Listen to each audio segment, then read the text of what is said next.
To hop in. All right, doors are closed. Congratulations. Let's dive in. Cool. Awesome, guys. So, welcome, guys. How to legally reduce your tax bill with a cash flowing tax saving Airbnb for low money down in 45 to 60 days with the reverse offset method, even if you're busy, skeptical, unclear, or feel this is all too good to be true. So that you guys can get back more of your time and be less overworked, less stressed, and speed into retiring your spouse or both of you guys faster than your peers without the guesswork, the legwork, and the headache of figuring out how to do all this on your own. My promise to you guys today, this will either be the best group call on short-term rentals you've ever attended, this will be the worst group call on short-term rentals that you've ever attended, or this will be somewhere in between, and you can take that to the bank. So if you make over $400,000 per year and you're ready to get into real estate with low money down to reduce your tax bill, we will help you find and buy a cash-flowing tax-saving Airbnb for no money down or low money down so you can reduce your tax bill, even if you have no experience in real estate or doing this all on your own. And best part is we will do this 95% done for you and hold your hand throughout the process. All in the next 45 to 60 days. So you don't have to worry about, again, how do I figure all this out on my own? And here's likely where you're at. If you are over $400,000 per year, we've worked with over 200 plus clients. So I imagine this is you guys, sick and tired of watching 30 to 40% of every dollar that you earn vanish in taxes. You're painfully aware that you need to diversify into real estate with short-term rentals for the tax savings, but scared to do this in the wrong market, wrong property type, don't want to lose money every year.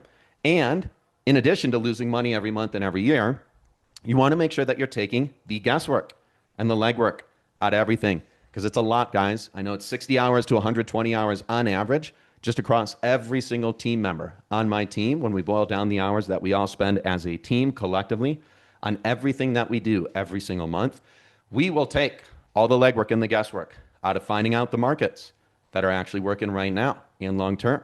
We will negotiate directly with the seller and try to remove agents and agent fees, even lender fees and lenders altogether, so that we can negotiate down total down payment and total closing costs, and especially if we're doing creative financing, helping you guys get a more competitive interest rate. So like a subject to interest rate that somebody has from a previous year, or even a seller finance interest rate. And again, we do more than that. We like to help people post-close so we can max out the cash flow, specifically modeling out what is the perfect design, what are the right revenue-driving amenities that you should add in on the exterior, that you should add in on the interior of the home, so that you're actually cash flowing. We help scheduling contractors and landscaping teams to the property so that they coincide with your visit to the property so you guys can be there all together. You knock out your material participation right out of the gate, and there's zero flub work. There's zero room for error on them actually doing the stuff that we need them to do. We'll schedule a photographer who actually has a background in short-term rental real estate, doing it the right way. And we'll even hand you guys over to a proven co-host in the area who has a track record of performing really well on homes just like yours. And if that weren't enough, we'll help you guys with the intros to the tax people. We'll introduce you to a CPA or two or three who also work with dozens, if not hundreds, of other clients who buy short-term rentals every year so that they can support you with your tax returns. And also, we'll introduce you guys to a cost segregation study company so that instead of a CPA who's randomly going to charge you 2, 3, sometimes even 4x what a direct cost segregation study company would actually charge you, we'll save you guys money along the way, even if you guys have never done this before. So, best part is, you can see that we're going to do a lot of hand-holding throughout this process, all in the next 45 to 60 days, because guess what? You guys don't really have much more time. Now, moment of truth. Yes, this is our program fee. It's out there on the internet. You guys have Googled. You guys have probably seen it. But today, and today only, I've got a special one-time offer only for everyone who sticks around to the very end of this call. And my goal is to help a select few of you who actually want to do this, because our team does have spots, specifically working with people who are action takers, who've had their own personal draw the line in the sand moment and are ready to move. And in a few minutes, I'm going to actually share you mine, if you don't already aware what I decided to do 4 years ago. It was all in on this. But if you just want to throw your credit card at the screen and pay $25K right now and not be present on this call, that's perfectly fine. I'll kick you out of here because we got an agenda and we're going to follow it. So just kidding, guys. I'm going to keep everybody on here. Let's start with a quick pop quiz. So everybody, if we can please engage. All these are rhetorical, but eventually I'd like you guys to actually throw your responses in the chat just so I can gauge where you guys are at. And then obviously this one is a very, very simple one, Airbnb and bust. Does Airbnb even work anymore? Yes or no, guys? Throw it in the chat, please. Okay, everybody knows that one. This one I'm curious about. I'd actually like to see people's responses. So how many total Airbnb listings? We got 5 questions, guys. We're going to fly through them. Once I see 2 or 3 responses on every single one, we'll go to the next one. So how many of you guys think? 200,000, half a million, a million, 2 million more? Let's get some answers in here. How many total Airbnb listings in existence? We got iPhone saying yes. Slow crowd. Slow crowd today. All right, Amanda says a million. Come on, guys, get a few responses in here. Then we'll go on to the next one. All right, we got a couple people thinking a million. Dave says 2. All right, we'll see where we're actually at. What is the typical percent of purchase price that is bonus depreciable? Meaning, if I buy $1 million home, what's the range of a bonus depreciation that I can take? Is it 80 to 120,000? Is it 120 to 200,000? Is it 200 to 270, 270 to 350, or 350 to 420? Okay. See a lot of 20 to 27s in there. Don't be shy, guys. Just trying to gauge where you guys are at. Okay. Good on that one. What's the average increase in cash flow? You guys are obviously going to project on this one unless you've literally taken over an existing short-term rental and done this before. What's the typical average annual income per year that somebody's going to add on average if they're adding in the right amenities and they're also taking the photos the right way and they're also plugging in a better co-host? What do you guys think the range is? Is it on average 2 to 4K per year, 4 to 8K per year, 8 to 16K per year? Is it 16 to 32? Is it 32K plus? All right, I'm seeing a few 8 to 16s. Pramod said 32. Dave says 8 to 16. Amanda says 16 to 32. iPhone says 8 to 16. Okay. What is the typical total entry or total cash to close amount? So that's down payment plus closing costs, guys, that a buyer needs to be at in order for their Airbnb to practically pay for itself from the tax savings. So let's do an example. Let's say I'm buying $1 million home. $1 million home. Roughly, how much bonus depreciation am I going to get? Okay, so going back to your answers from the earlier question. Therefore, if I could buy the home for a lesser amount than the total net effective tax savings that I'm going to get back, the deal pays for itself. The day that I close, the net effective tax savings pay for itself. So give me the ranges, guys. Do you think it needs to be under 30%? So if I buy that $1 million home for under 300 grand, is that where I need to be at to get 300K in net effective tax savings? Or is it closer to under 25, 20, 15, 10%? Want to see from you guys. Okay, we got some good responses in here. Okay, let's go to the next one. Cost seg studies. Guys, how much do they cost? If you've ordered one, I'll bet you know. And then my follow-up to this question is going to be, did you pay the right amount? Ooh, damn, $3,500 for a cost seg? $5,500. iPad. Can I charge you more for my program? $5,500 for a cost seg? Okay. All right. I see some ranges. Okay. Some 1,500s, 3,500s. All right. And then the final one. Do you need to be a real estate professional to qualify for bonus depreciation? All right. Callian says no. iPhone says no. A lot of you guys are saying no. Are you guys sure? Okay. All right. Let's see how we did. Airbnb bust. Does Airbnb even work anymore? Yes, it certainly does, guys. Obviously, we need to do everything the right way. If you are the person who says no, if you said no, please leave this call. I think your computer is getting a virus just from being on here. So please leave. If this is not going to work for you, I am not here to change your mind in the next 90 minutes or so. Okay, drum roll. How many total Airbnb listings? It's well over 2 million. So if you guys go to airdna.com or airdna.co, you look at the total number of AirDNA listings on Airbnb and VRBO. It's over 2.1 million, I believe, as of last week when we started looking. And then Booking.com, Expedia, a bunch of other platforms have really started making a foray into this world. So now when you're getting income from your platforms, you're not just relying 100% or 95% on Airbnb. What's really, really cool is there are a lot of other platforms, and I'm going to talk about that today on this call. So whoever said 2 million plus, got it right. So throw one in the chat or just chime in if you guys have questions on any of these as I go through the responses. Typical percent of purchase price that you can offset. Multiple. Correct response is 20 to 35% is going to be your guys' typical range. So what's really cool about this, I look at every single cost segregation study that we get back from clients. The majority of them fall into these two ranges right here. So around 25, maybe 35%. Some fall a little bit closer to like 20, 22%. Those are specifically properties where the land value is significantly higher in comparison to the total purchase price on the property. Now, we also find some that are closer to 35 to 42%. Why do we and when do we get those types of homes? Theoretically, when the land value is significantly lower as a percentage of the total purchase price, we see a higher percentage of bonus depreciation because that specifically means if we're buying a home and there's less land value associated with the purchase, there's more asset value or assessed value of everything above the ground. So therefore, there's more for a cost segregation study company to write off and help us offset against our total taxable income. So around 20 to 35%, I would say an even tighter range is probably 24 to like 32, 33% is where most of them come back at. And then we do obviously occasionally see some really cool outliers. Average increase in cash flow. Well, the answer here is we do at least over 8K in additions per year. And in fact, we're much, much closer to these ranges. So the reality is there are a lot, as you guys saw, there are a lot of existing short-term rentals out there. The problem is most co-hosts and investors, and even myself included, especially when I started this journey, we have no idea what the game actually is. Airbnb's product market fit is group travel, specifically luxury or premium group travel.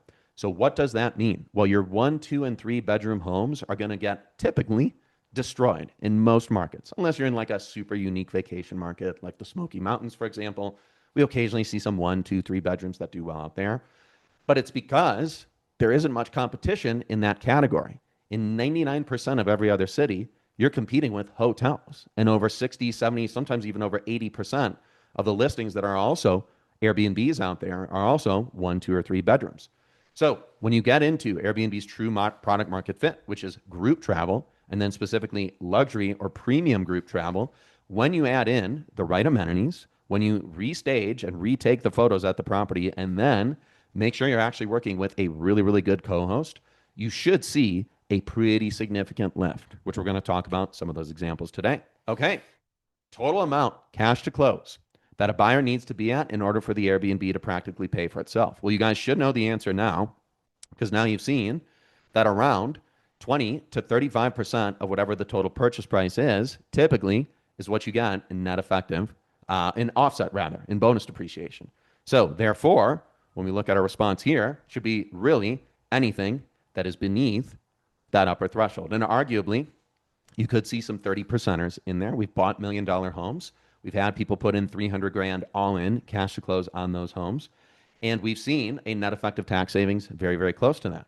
But for most scenarios, anything under this, 25, 20, 15, 10% of purchase price, if you can get a total entry that's relatively low, which is what we specialize in helping clients do, we'll see those types of scenarios. Okay, so, and then the final one, how much do cost segregation studies actually cost?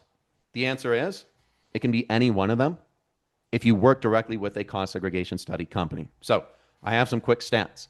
I've surveyed other people who have bought cost segregation studies through their CPAs or through other companies that white label the actual cost segregation study company. Most of the time, your cost seg is going to be somewhere between 750 to 1500 to 3500, all the way up to like $5,000, depending upon the size of the home.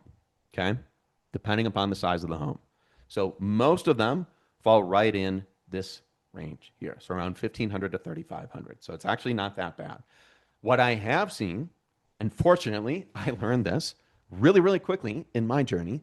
My CPA was actually going to charge me $6,000 for a 4-bedroom cost segregation study outside of Denver, Colorado, in Westminster, Colorado, one of the first 2 properties that I ever closed on back in 2021. I asked him, is that the typical range that cost segs come in at? And he said, yep, with a smile on his face. I did my diligence. I did my research, and I talked to one of my buddies. It was actually the first guy who helped me buy a short-term rental. We actually partnered on a deal together. Well, he used to be a CPA, and he's bought 8 other Airbnbs, or 4 or 5, 8 other Airbnbs at that time prior to our doing the first deal together that I did with him. And he told me, dude, you can literally just go to a cost seg study, and they'll do it for under $1,500, a cost like study company. So now that you guys are a little more equipped with some general knowledge, let's get this last one right. You do not need to be a real estate professional. The short-term rental loophole is that one thing that allows you guys to still take that bonus depreciation, but with those three specific criteria. Real estate professional status is typically for people who are full-time involved in real estate, and any type of real estate that is purchased by someone who's not a professional, well, the property basically needs to be used as an active income business. And that's specifically what the short-term rental loophole allows us to do. So there are three criteria to satisfy this. Number one, the business needs to be placed in service in the same calendar year that you purchase it. Number two, it needs to be ran for 7 days or less. And number three, ran as a 7-day stay on average, 7 days or less. So for example, you can have 90% of your guests will probably be 2, 3, 4, 5-day stays maximum. You'll get the occasional 5-day, 8-day, 9-day, 10-day, but your average duration of stay is going to be well under 2 or 3 days on average, 3 to 4 days max, most likely. And then the third criteria is doing the 100 hours minimum, which we'll talk about in a little bit, and I'll open up the floor for Q&A when I get towards the end of it. So let's dive in to the actual fun stuff. My name is Nick. I'm sure you guys have discovered us through our ads, our YouTube channel. Maybe you were referred by a client. Maybe a CPA actually introduced you over to us. And I am very proud to say that we've helped over 300 closings across 200 plus clients in the past, just over 3.5 years since we launched this company. Clients like Eno is a really cool example. Eno actually closed on 2 deals. He's starting his 3rd deal with us right now. His first one was in Bennington, Nebraska, and then his other one was in Miramar Beach. Eno actually had a really cool transformation. He actually flew from California to Florida and moved his entire family with him to literally escape tax hell in California, among other hellish scenarios in California. So I think Eno's transformation is really, really cool because he literally went from overworked, overstressed, frustrated about making all this money. He literally runs a sales floor at a precious metals exchange company, and he makes a lot. But he was very, very frustrated that he was not able to spend time with his family. He was not able to take vacations at the level that he wanted to. Peter is also a phenomenal example. Peter is actively working on, and in fact, this has changed since I put this slide together. He's actively doing deal number 6 right now. He's actually doing deals 4, 5, and 6. He took 3 homes in Miramar Beach, and he's working on all of them right now. Peter did a great job in a around 50, 60-minute interview where he just shared his background. He did a lot of long-term rentals in the past. He ditched everything long-term rentals. Short-term rentals was the one true way for him because he gets the blend of tax savings first, cash flow next, and he takes leverage against these homes. So he's been acquiring short-term rentals for the past few years. This year and even next year, he'll start refinancing those properties, taking new loans, new debt against the new higher value of those homes. And then he'll start playing the snowball effect game, which is a game that I'm starting to play this year. Some of my properties that I bought in 21 and 22, I'm actually using the refinance proceeds from those loans on those properties to fund my deals that I'm going to do towards the end of the year. And I couldn't be more excited. We have a client like Max who closed on a home in the Poconos, went live almost a year and 4 months ago, so almost a year and a half ago. He's been absolutely crushing it. He has a $2,700 per month mortgage, consistently clears $6,000, $7,000, $8,000, $9,000, and even $10,000 months. Dustin is another client. He actually closed on a home in Branson, Missouri. He just crossed his 1-year mark of being live around 2 months ago. He's consistently done $200,000 per year across very, very consistent occupancy months through most of the calendar year.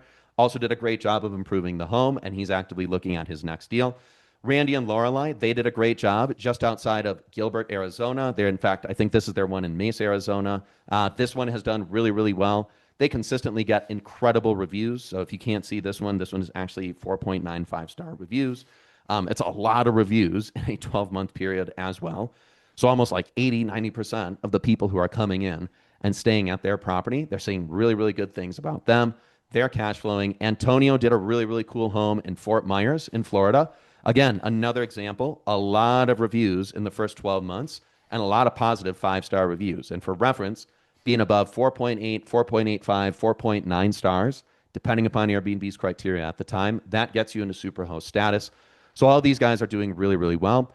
Joe actually just closed on his 3rd home with the team. He's done 2 homes, one in Kissimmee and then another one in the Destin, 30A, Florida area.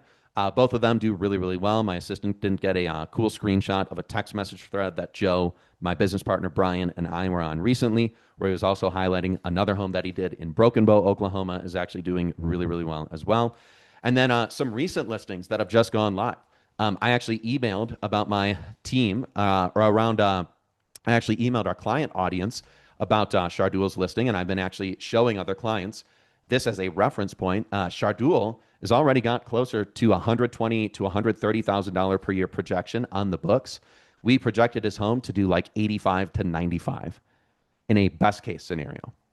So goes to show what doing the design stuff and nailing everything right with the restaging, the photography, and then also getting the right co-host plugged in, everything works out really, really well. But here's the thing.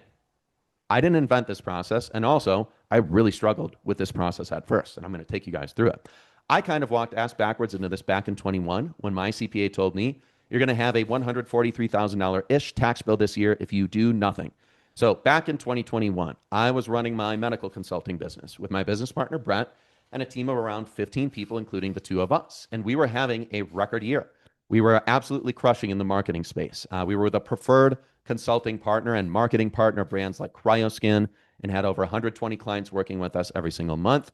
We ended up selling that company in about 2 years later, which was really, really fun and also stressful. But in 2021, we were having a record year, and that company was on pace to do over $1 million in profit. And both Brett and I were looking to take home and distribute to ourselves around $455K in distributions plus the like $5,000-ish that we take in salary every single month. So I had a call with my CPA, and he gave me the news. This was my very own draw the line in the sand moment. He had told me my tax bill was going to be around 140-ish, just on the federal income tax stuff alone. And I had zero intent of funding two inefficient governments, the Internal Revenue Service and then the Wisconsin State Department of Revenue. So I searched and combed through every possible scenario for how do I keep all or almost all of my hard-earned income this year. So I ended up settling on real estate. Fortunately, I had a buddy who at the time had been buying Airbnbs for the past few years, been hyping up all the tax benefits. So in August of that year, I officially agreed that he and I were going to partner together on what would have been his fifth Airbnb property, not eighth, like I said earlier, fifth Airbnb property, and my first one. So a few months later, we successfully closed. We got the property live. We split everything 50-50. I basically fronted all the capital. He basically did all the work, but we took equity positions 50-50, revenue share 50-50. And then as 50 partners, like I was mentioning, I funded the deal. He managed all the furnishing, the designing. We did everything right on this home. And then we swiftly went live with the property. And then asking my CPA what my bill was going to look like and what my tax savings were going to be, I quickly recognized, I think I have the blueprint of what worked. And I'm deciding in my head, hey, I think I'm ready to do another one of these on my own. So about a month later, I started the process and ended using the exact same team. So the exact same agent, the exact same lender, pretty much the exact same set of everybody that I had used on the first deal. And I ended up asking my business partner's spouse, Georgianne, to help with furnishing this property once we went live. And roughly 30 days later, I had closed on my second Airbnb in the span of less than 3 months. So I quickly got that one live, got it on the market, got a couple of bookings in. I participated in well over 100 hours in that specific business on my own, more than any other one individual. So I qualified for everything that I needed to do that year. And here were my final stats. So that calendar year, I bought 2 properties. The total purchase price, the first one was I think around $540,000, and the other one was just over $800,000. So that got me just under $1.4 million in total purchase price. I ordered 2 cost segregation studies. Each of them totaled up to around $385,000. And since bonus depreciation in that calendar year was at 100%, just like it is this calendar year, the amount that I was able to take was $385,000. I also had a little bit of offset and losses from my business, and my total net effective tax savings across everything that I ended up doing was right around $134,000. And here's the best part. The way I structured each of those deals also allowed me to put down exceptionally low money down, low down payments into those deals. So I ended up speaking with both of those sellers and the listing agents on both deals to negotiate larger seller credits to help cover my closing costs. So that listing agent didn't go and find me, the buyer. My buyer's agent didn't go and find that deal for me. I literally did all the work on my own. So I was looking at what a settlement statement was going to be for both of these deals, and I was asking myself, hey, why would a seller pay 2.5%, 3.5% commission and me Why would I pay a buyer's agent 2.5, 3.5% commission if I'm the one who's sitting in AirDNA, looking at the deals, underwriting everything, literally finding the seller's phone number on PropStream, skip tracing it, as my buddy had showed me how to do? Why would I pay any commission? So I made sure that I ended up negotiating these larger seller credits. So even though there were agents on the deals, we also negotiated to say, hey, I'm also going to be super hands-on involved in this process. I don't even need an agent to represent me, but I'm required to because I'm not licensed as a realtor in the state of Colorado.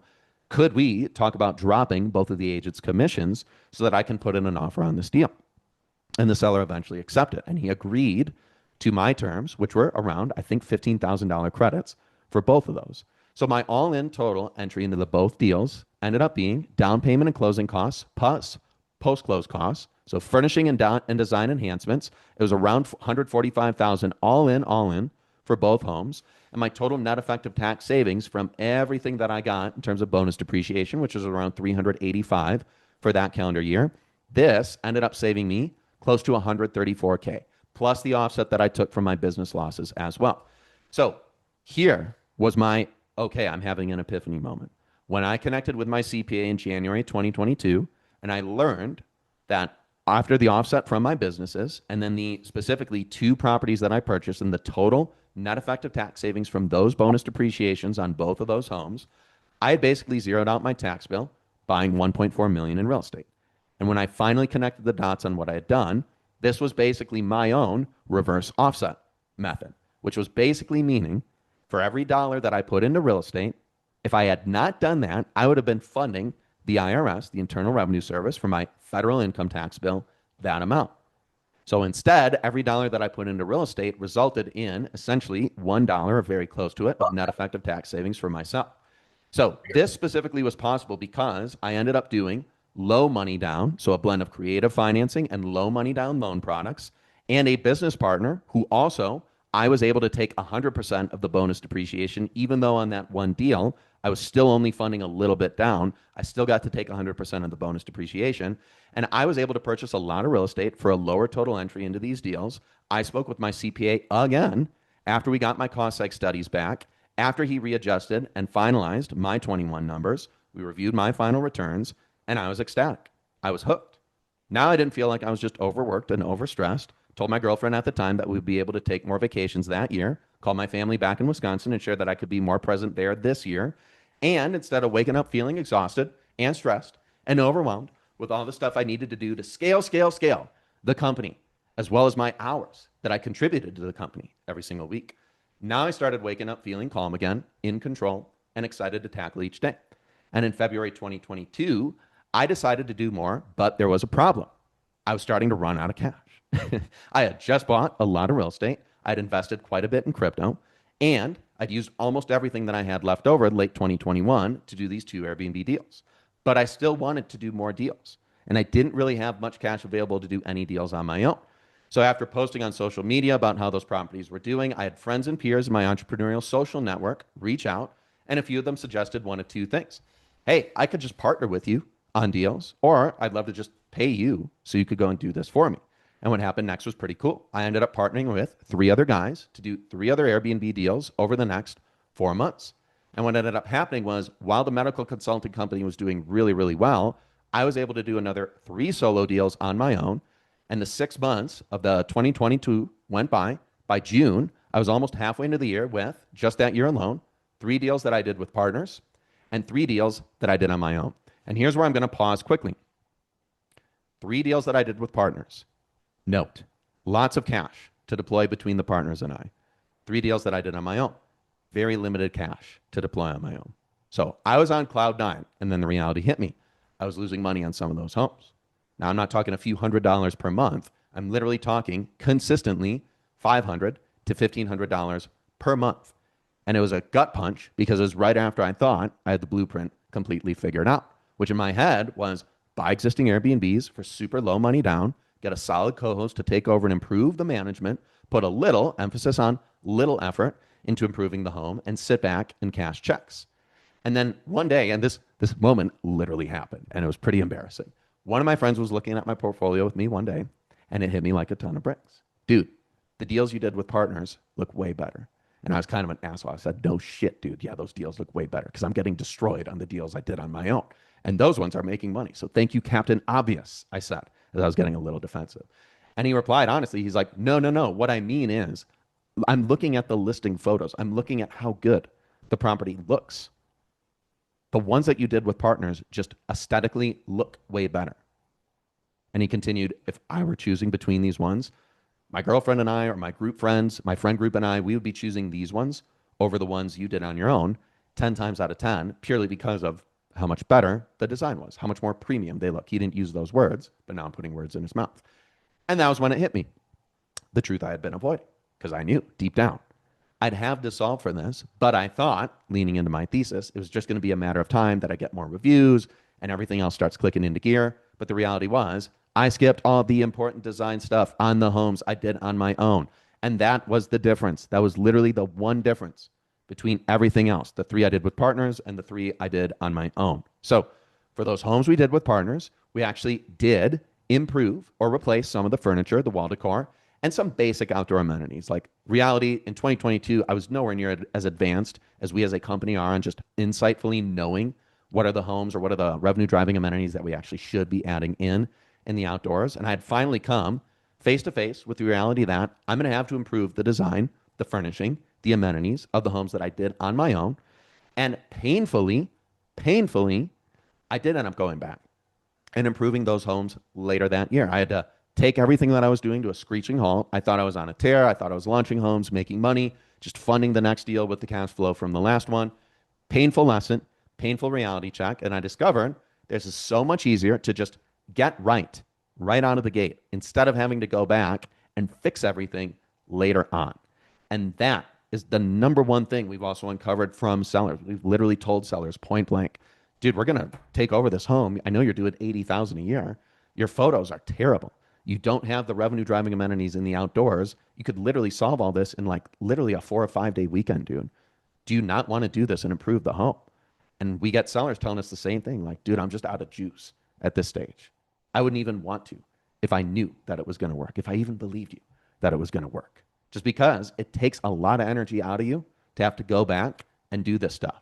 There's like a one shot, Eminem, you get one shot, and it's right after the close. Do not miss your opportunity to blow. Should have put that in the slides too.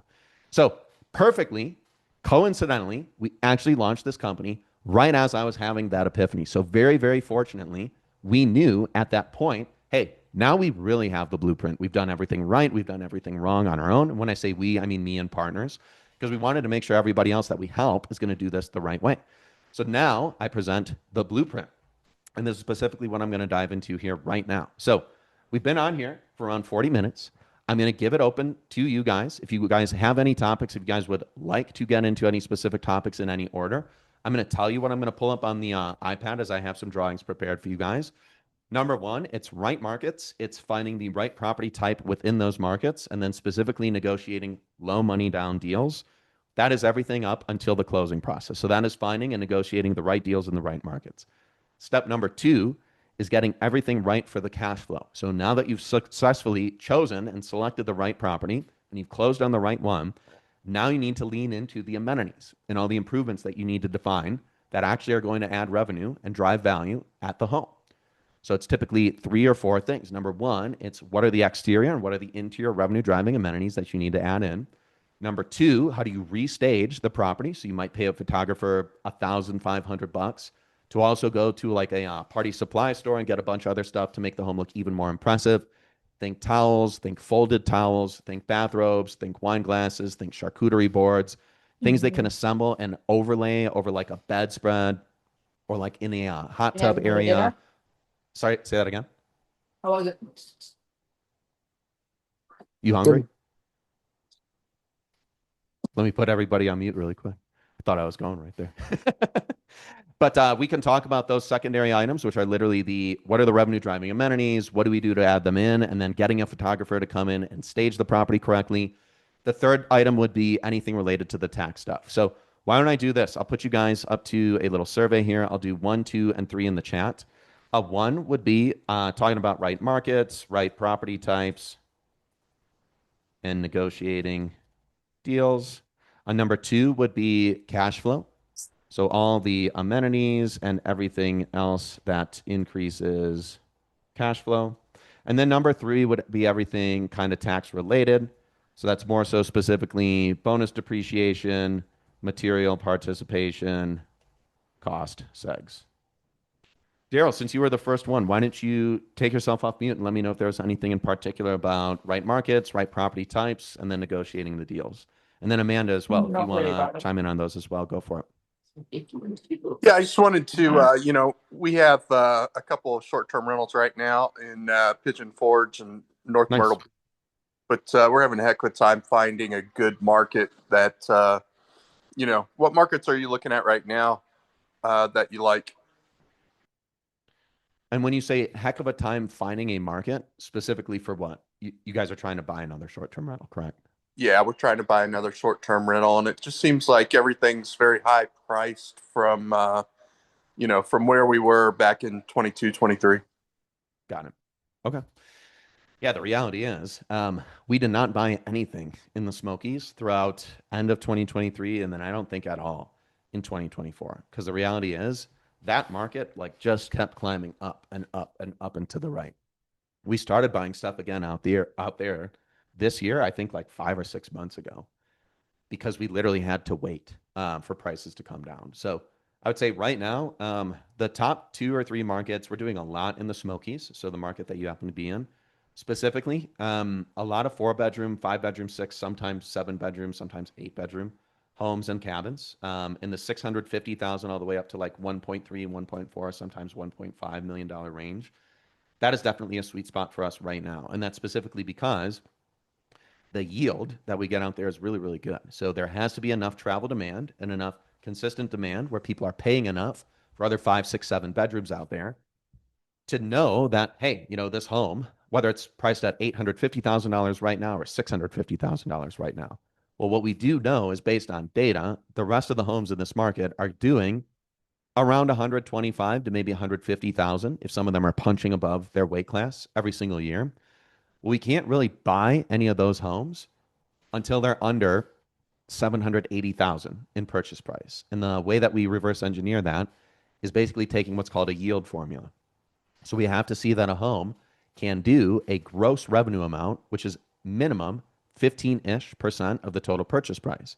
So we could buy $1 million home out there, but we'd want to see that the home could do at least comfortably 150, 160, 170, $180,000 per year. If we're seeing homes that are doing 110, 120, $130,000 per year in that specific market, we wouldn't buy them for more than $720 to $880,000. So that's kind of how we play with those two ranges. So right now in the Smokies, there's a lot of stuff that works right now. The Poconos in Pennsylvania is definitely one of our other top markets. Ton of travel demand. So Airbnb's product market fit is group travel, and then specifically luxury or premium group travel. So in the Poconos, we're finding all kinds of 5, 6, 7, 8, 9 bedroom homes for anywhere from 450,000. There are a lot of other homes out there that are sub 500,000 in purchase price, all the way up to like 800, 900. Occasionally some 1 million, 1.2, 1.3 million dollar homes. We have a really killer one for 1.3 million right now that I absolutely love. It's like a $280,000 entry into the deal. So I'm hoping we got a client to put in an offer on that one tomorrow. Those are 2 of our top 3 markets. I'd say the third one right now is still probably Destin. So 30A, the Panhandle of Florida, Destin, Miramar Beach, Santa Rosa Beach. We're looking at a ton of stuff out there all the time. A lot of good stuff in Dallas right now. Occasionally finding good stuff in Austin, Texas. A lot more in Broken Bow recently because our thesis has been serving us really, really well for the few clients who've actually done this. Nobody in Broken Bow puts in mini putting greens. Almost everybody has like a fire pit, but that's like tier 1, level 1 stuff to put in back there. Adding in mini putting greens. Some of the interior stuff is pretty basic, just like wall shelves, green stuff. We find that that brings a little bit of a unique, differentiated feel to a lot of homes out there. It leans into the luxury premium stuff more so because it's differentiated. So we really like that market. Gilbert, Arizona, Mesa, Arizona, Glendale, Arizona is really good right now. Bringing back Branson, Missouri as well. That was Dustin's spot, the $200,000 per year spot. His is doing really, really well. We find a lot of spots in that area that are like 950 to 1.3, 1.4 million, which is really, really good. Conversely, Dallas is probably the area that we find some of the lowest purchase price stuff. A lot of like 350 to 850 stuff in purchase price range. Savannah, Georgia as well. And then I think that kind of rounds out the top areas. So Daryl, I hope that was useful. I'm just gonna go through you guys one by one here. Let me see who else was number one up here. I'm gonna go back to Naveen, Kalian, Naveen. So we buy Esther property. Okay. Let's since we're focused on item number one right now, I'll save the tax stuff for later. Any other topics? This your guys is free for all. I'm gonna give it to you guys free for all since we have over 30 people on here. So anybody wishes to take themselves off mute. Anything that was related to topic number one, which is anything that has to do with finding the right markets, getting cash flow. We'll also lump in the revenue driving amenities in here. I'm going to go through some of the questions. So Callian says, curious what happens when you sell the property. That's a tax one. I'll wait until that one's later. Wysaw says, the unfortunate reality is I worked with an STR-focused realtor, a designer to do reno and design, and they charged a whopping 2,500 for staging and photos. That is pretty high.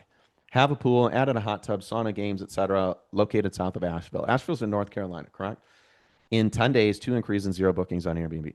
Well, dude, you've been live for 10 days. We occasionally have stuff that launches like that too. And it's not necessarily hey, this is like literally a terrible deal and everything has gone wrong. What it probably means is there's probably something wrong with your listing. So in some markets, you might literally have a listing that's, even though you have the address located correctly, it's showing up at a completely bonkers location on the map. So you do need to hop into an incognito window. You need to look at the listing. You need to check it from different IP addresses. You need to do a little bit of troubleshooting. But you can also drop your listing URL here. I have instant bookings on and 20% off from nothing. 5 bedroom that sleeps 16. Yeah, that one should be doing really, really well.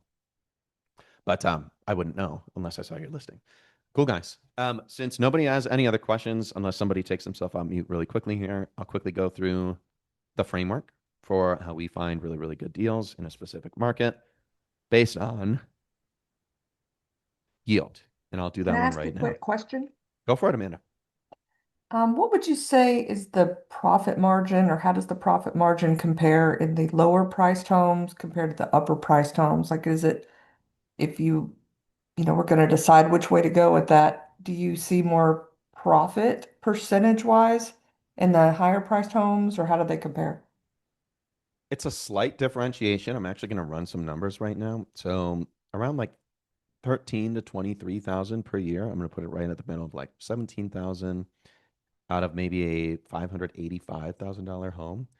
The profit margin on that, oops, 17,000 net cash flow out of 585.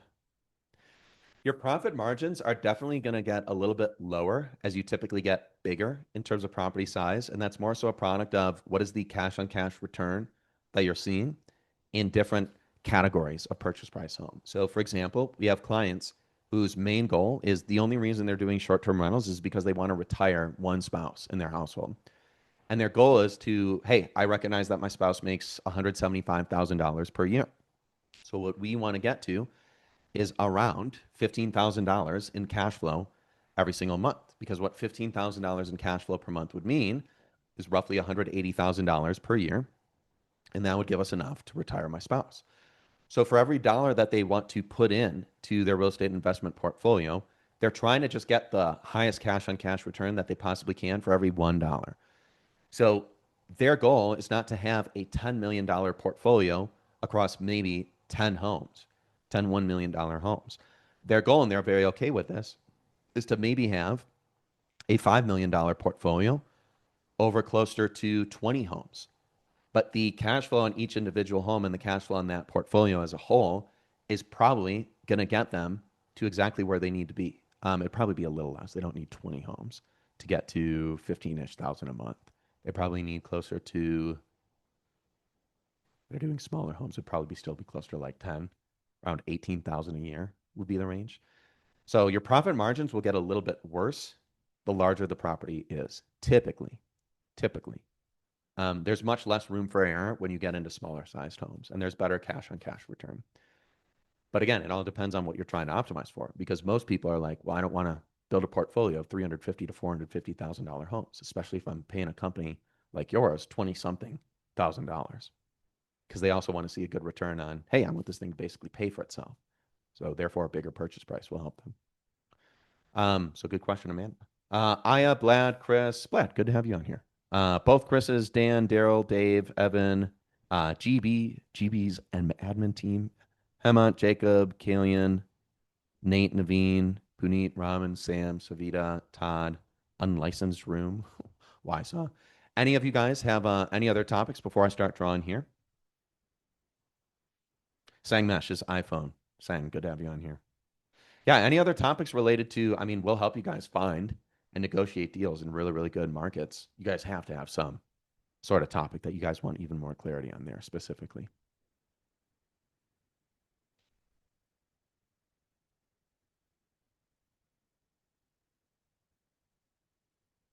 You guys want to throw a topic in the chat? Because I'm asking you, you guys are welcome to take yourself off mute. So I shared the best markets. I think it was Amanda who asked the question on how do you see profit margins differentiating between larger and smaller purchase prices? Amon, is how many pre-negotiated deals do you typically have at a time? Really good question. It's been around 30 to 75, depending upon the week, for probably the last like 3 months straight. So right now, if I were to pull up our deal portal, I'll show this A on the quick screen. question here, Yeah, go for it. Sangmesh. Hey, Hey, Sam. I was looking at some properties in Smokies. Mhm. You said,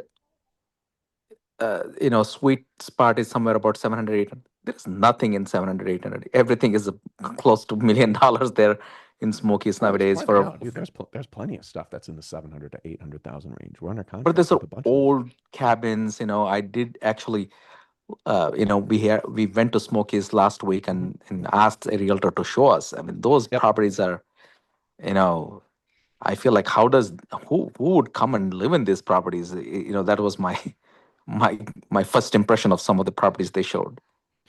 I think maybe you're just maybe looking in slightly wrong area because I got two clients who are going under contract with these two, and these are, I mean, dude, these are both in phenomenal shape. So let me just show you these because you said in the 700, 800,000 range, right? Both these are right next to each other, by the way. So the Wingspan Drive ones. So this one, and again, maybe your definition of old and rusty fits into this, but this home was literally built 2 years ago. And then 2296, which is its neighbor down the street. I think this one was also built 2 years ago, 3 years ago. So, dude, fire your fucking realtor and work with me. What are you talking about? I think so. I will think about it. I said no, I can't buy those properties. Those are like impossible to. I did not see a value in those. Uh, they showed us, yeah. Guys, let's be real here. Being a real estate agent is like literally the lowest degree of difficulty, one of the lowest barriers of entries Yeah. job fields to get into. 95% of agents suck. My whole ethos of why we built this company was to try to get rid of inefficient parties along the way. Dude, I was like, as soon as I heard you say that, I was like, I'm going to stand 10 toes down on this topic. Like, dude, there are plenty of great homes in the Smokies in that exact range. Like, and we have other clients who are under contract on other ones. So, what I would encourage you guys, because I think some of you guys are going to hop out of here and just do nothing. So, this is just me being real. If you guys work with an agent and they're trying to find you guys something that would be a good short-term rental, I'm just going to pray for your soul. Because the reality is, it takes a lot of work. And I mean, Sangmesh, I know you're a smart fucking dude. It is kind of hard sometimes to find this stuff. Like you do have to work. You do have to, my company literally looks at over 1,000 deals a week still right now. We have 8 full-time people who are looking at 160 to like 230 plus deals most days. And when we look at our queue and we look at the stuff that we do get to terms, it passes all the compliance litmus tests, it passes all the income and expenses litmus tests. We end up sending like 8 to 15 per week, new ones over to clients. I think the last 3 or 4 weeks, it's been closer to like 12 to 15. But yeah, it's Yeah. hard. Like, dude, this is hard. But yeah, dude, you should. I'll drop my link. I'm gonna start posting my link in here. So I think for those of you guys who are very, very keen on getting a deal this year, like you're running out of time. And I hope we end up working together because I would love to see you guys actually do good stuff. But yeah, there's plenty of good stuff out there. Definitely west of what is it? The 35, I think is the highway that I'm always looking at out there. All kinds of really good stuff. And then Hemont, I think I shared this. It's been anywhere from like 30 to 70 deals at any one point in time that we typically have ready to go for clients. I think that number will start creeping up. I think we're probably on the lower end of that spectrum right now. So 21 conventional deals minus like three or four that are going under contract right now. And then 11 minus these three that Peter Eck is doing. So right now we have like 25 to 29 available right now, plus literally a queue of like 17 deals that probably have like a 60 to 80% likelihood of going through once either myself or Bryce, my business partner, does the final income review on those. And some of you guys have seen those before, the like 25 to 35-minute video breakdowns that we do on each deal. Jacob said we have a few homes on Wisconsin Lakes. Wisconsin, 414, stand up. Lake Geneva. Tell me where you're at. Take yourself off mute. They rent all summer long without issue, but winters are dead. Do you have anything north central? What does north central mean? North central Wisconsin? Yeah, or Minnesota, Minneapolis area. Either So one. we do, Yeah. we're on Wapo and Balsam Lake, the two Oh. properties. Oh man, you're out there, dude. Okay. Cool. Yep. Okay. Nice. Honestly, we've occasionally looked out there. We also looked at Minnesota. I think the reality is there just isn't one market that gets enough travel demand to make almost anything work Yeah. out there. If you onboarded and you sent me like 5 or 6 zip codes, I could maybe look. Lake Geneva and like the Racine, because you know Racine area. That was like the closest that we found for having stuff that worked. There's almost no inventory. Like if we set up a saved search filter, every like maybe 30 days we'd see maybe one. But I think the reality of finding something out there this year probably not going to work. Michigan is probably the most like underrated short-term rental market because a lot of it's literally on Lake Michigan. Most of Michigan or most of this part of Michigan is tons of homes that do really, really well out there. The problem is, I've heard horror stories from people who have already invested out there. It is very, very hard to find like contractors or landscaping teams or like anybody to go and solve problems out there. And again, maybe there's somebody on this call who's like, I have, 8 homes in Michigan and they all smash. It's like, great, dude. Like you're probably this one outlier. We will probably eventually start looking again in Michigan, but I would say of the Midwest, I had a client who wanted us to look at Iowa. There was like nothing in Iowa that worked, and I'm sure that we could have gone a little bit deeper and found some other markets, but it's like, man, we've got so many good markets right now. We don't really need to like try and finesse stuff just to be in an area where somebody like wants to be in. So if it's not in one of our top markets right now, we're probably not looking there. But Wisconsin could probably work. Minnesota, I really don't know much about, to be honest. Land of a Thousand Lakes, it probably has some stuff that really does actually perform. I went to University of Minnesota, and I remember go to Lake Minnetonka, St. Paul, St. Thomas, wherever that area was. Yeah, I live on Tonka. Okay, yeah. Honest answer is we could look. I'll keep pointing you to my calendar link. If you guys haven't scheduled a call with me, let's definitely talk one-on-one. But good question. Yeah, thank you for bringing that up. And then Blad said, I've seen some good opportunity in North Carolina. Are you looking out there? So honestly, Blad, I think the problem with North Carolina is kind of the same issue with the Smokies from late 23 all throughout last year. Just everything is so freaking overpriced out there. Somebody was mentioning like Asheville. One of my business partner that we sold our medical consulting company with almost 3 years ago now. He and his spouse ended up moving out to Charlotte, and they bought a couple Airbnbs. They moved like right before the sale, so this is like 2022, and then like everything just went way up in value. So they happened to get into a couple homes that ended up working. But I think right now, I think it's really tough to find anything that works in North Carolina, just because that whole market needs to correct down another like 5 to 10 plus in purchase price just to make the numbers work. How's the scenario in Texas, Dallas, and Austin? Really, really good. We have a lot of stuff, especially kind of the downtown area of Dallas, and then specifically Southwest. There's a big lake. If any DFW, Dallas Fort Worth people are on here, you can let me know. There's a lake that's due southwest, like a 20, 25, 30-minute drive outside of downtown Dallas. We buy a lot of stuff, or we're looking at, and we have clients going under contract with quite a few spots out there. That area is really good. DFW as a whole is actually pretty good. There are little pockets where there's a lot of people who like to get 15, 20, 25, 45 minutes outside of the city. And there's a ton of travel demand for those specific areas. So we just find those pockets, we draw our little maps, we save a search there, And then anytime there's a brand new listing there, we try to be one of the first people on it. Austin is really good as well. I have a couple really cool case studies. So Ganesh, I'm going to put him on blast here. Ganesh, he closed on a home in Austin. This is like 3.5 months ago.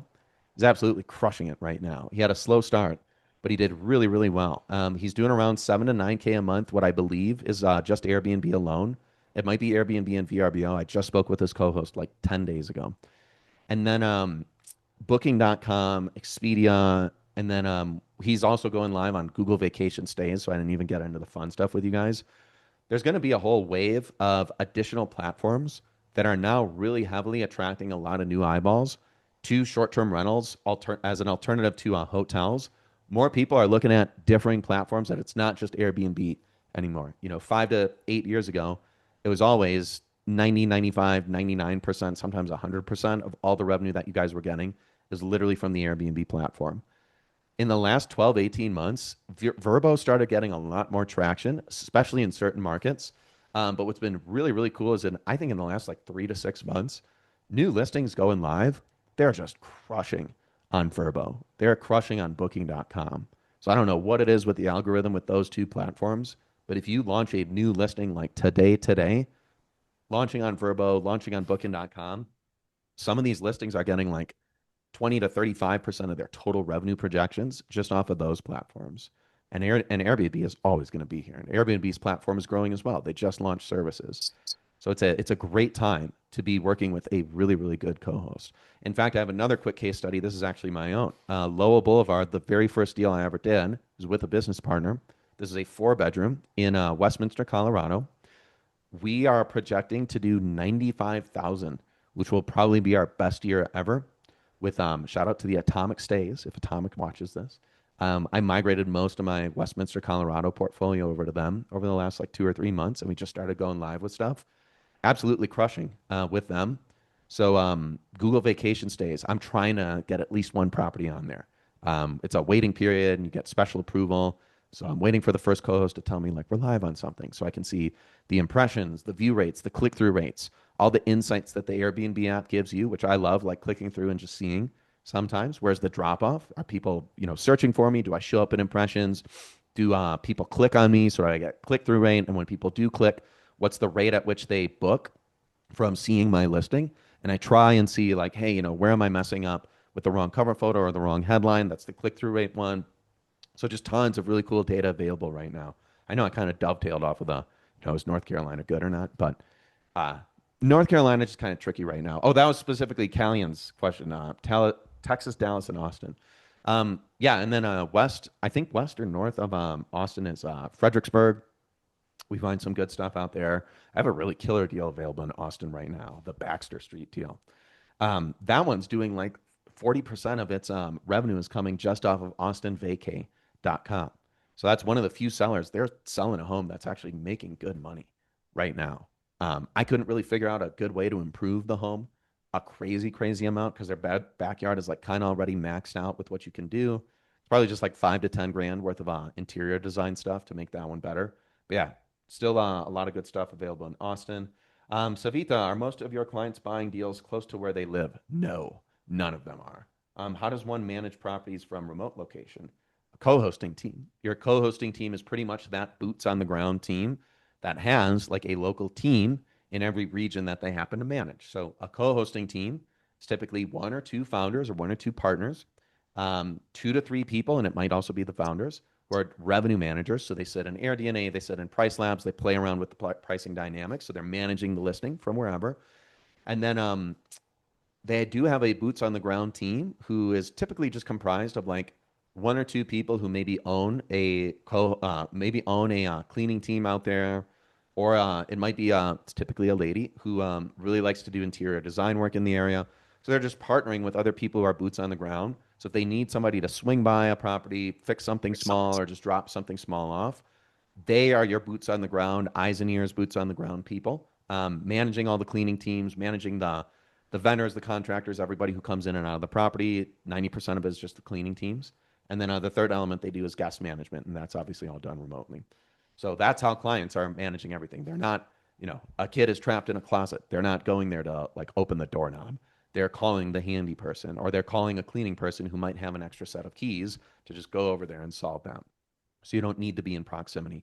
And honestly, I would encourage most people, the market that you live, well, there are actually some clients who live next to really, really good markets.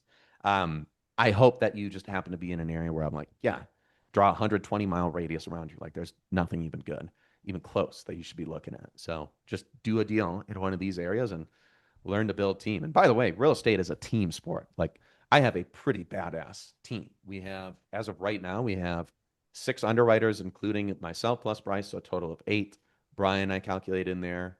Jack, Joe, and Ross are our full-time transaction coordinating team. Like just those 11 people alone, that's how we find and negotiate and help get under contract on deals. And then Jack, Joe, and Ross managing 5 to 10 deals in a slow month, 10 to 15 during a normal month, and then 15 to 25 during our busier seasons, which is kind of like right now until the end of the year. So you also will need a team and you will need to heavily rely on your team. So I would encourage you not to do something in your local area.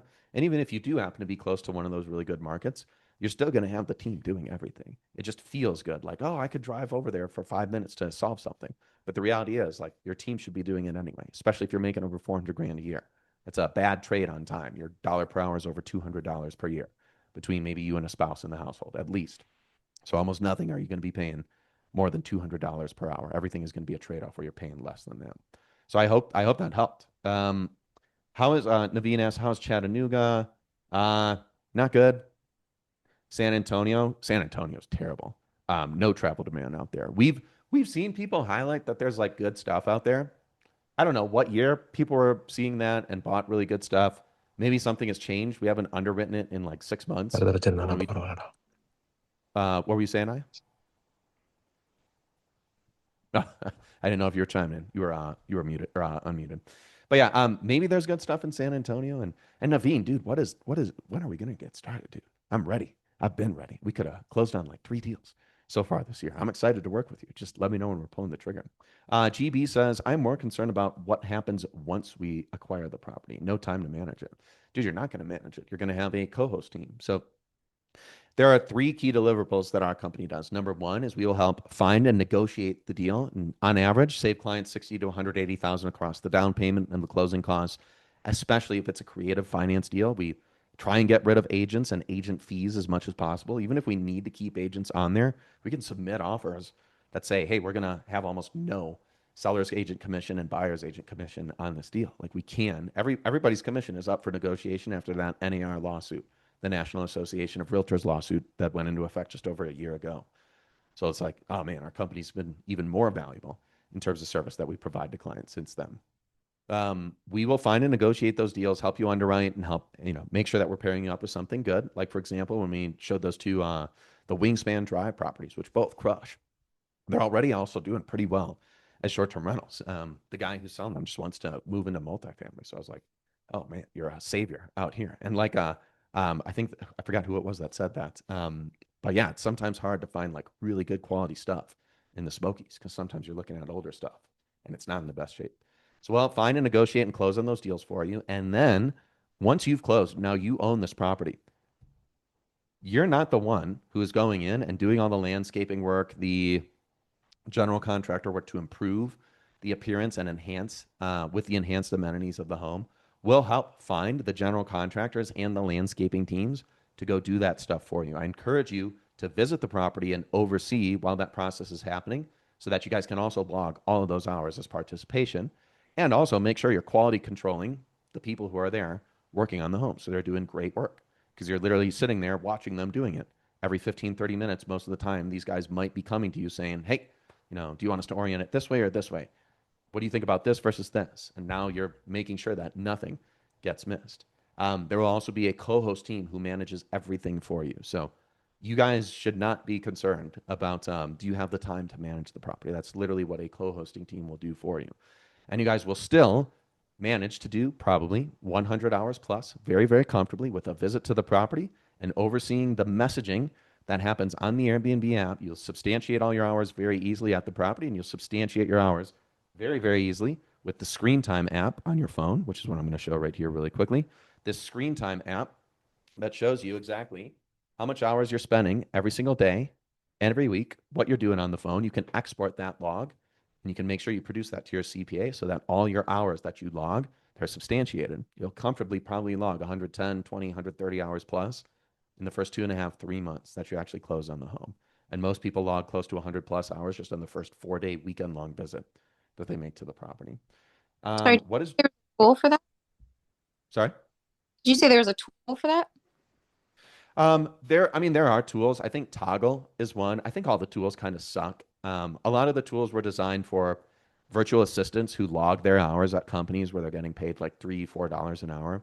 It's like a time tracking tool. So if you've ever, paid a virtual assistant and ever done any of that crazy stuff, you can use the same apps that they use and just like turn the app on when you're doing stuff on there. I find that's pretty tedious. The app itself is just called, if you guys have iPhones, it's just called Screen Time. It's this one here. It does it for you. So it literally will show you a breakdown, and then you can scroll down here, and I won't be able to find it in enough time on this call. But there's literally a section where you can export. It's not doing it for me right now. You can literally export this, and then you can say, hey, this week I spent 7.5 hours on Airbnb, and what were you doing while you were on Airbnb for 7.5 hours that week? I'm damn sure you weren't looking at vacations for you and your spouse to take. You were probably overseeing every messaging thread that is open with every guest, every prospective guest, and maybe even the past guests, just making sure that everything is going well.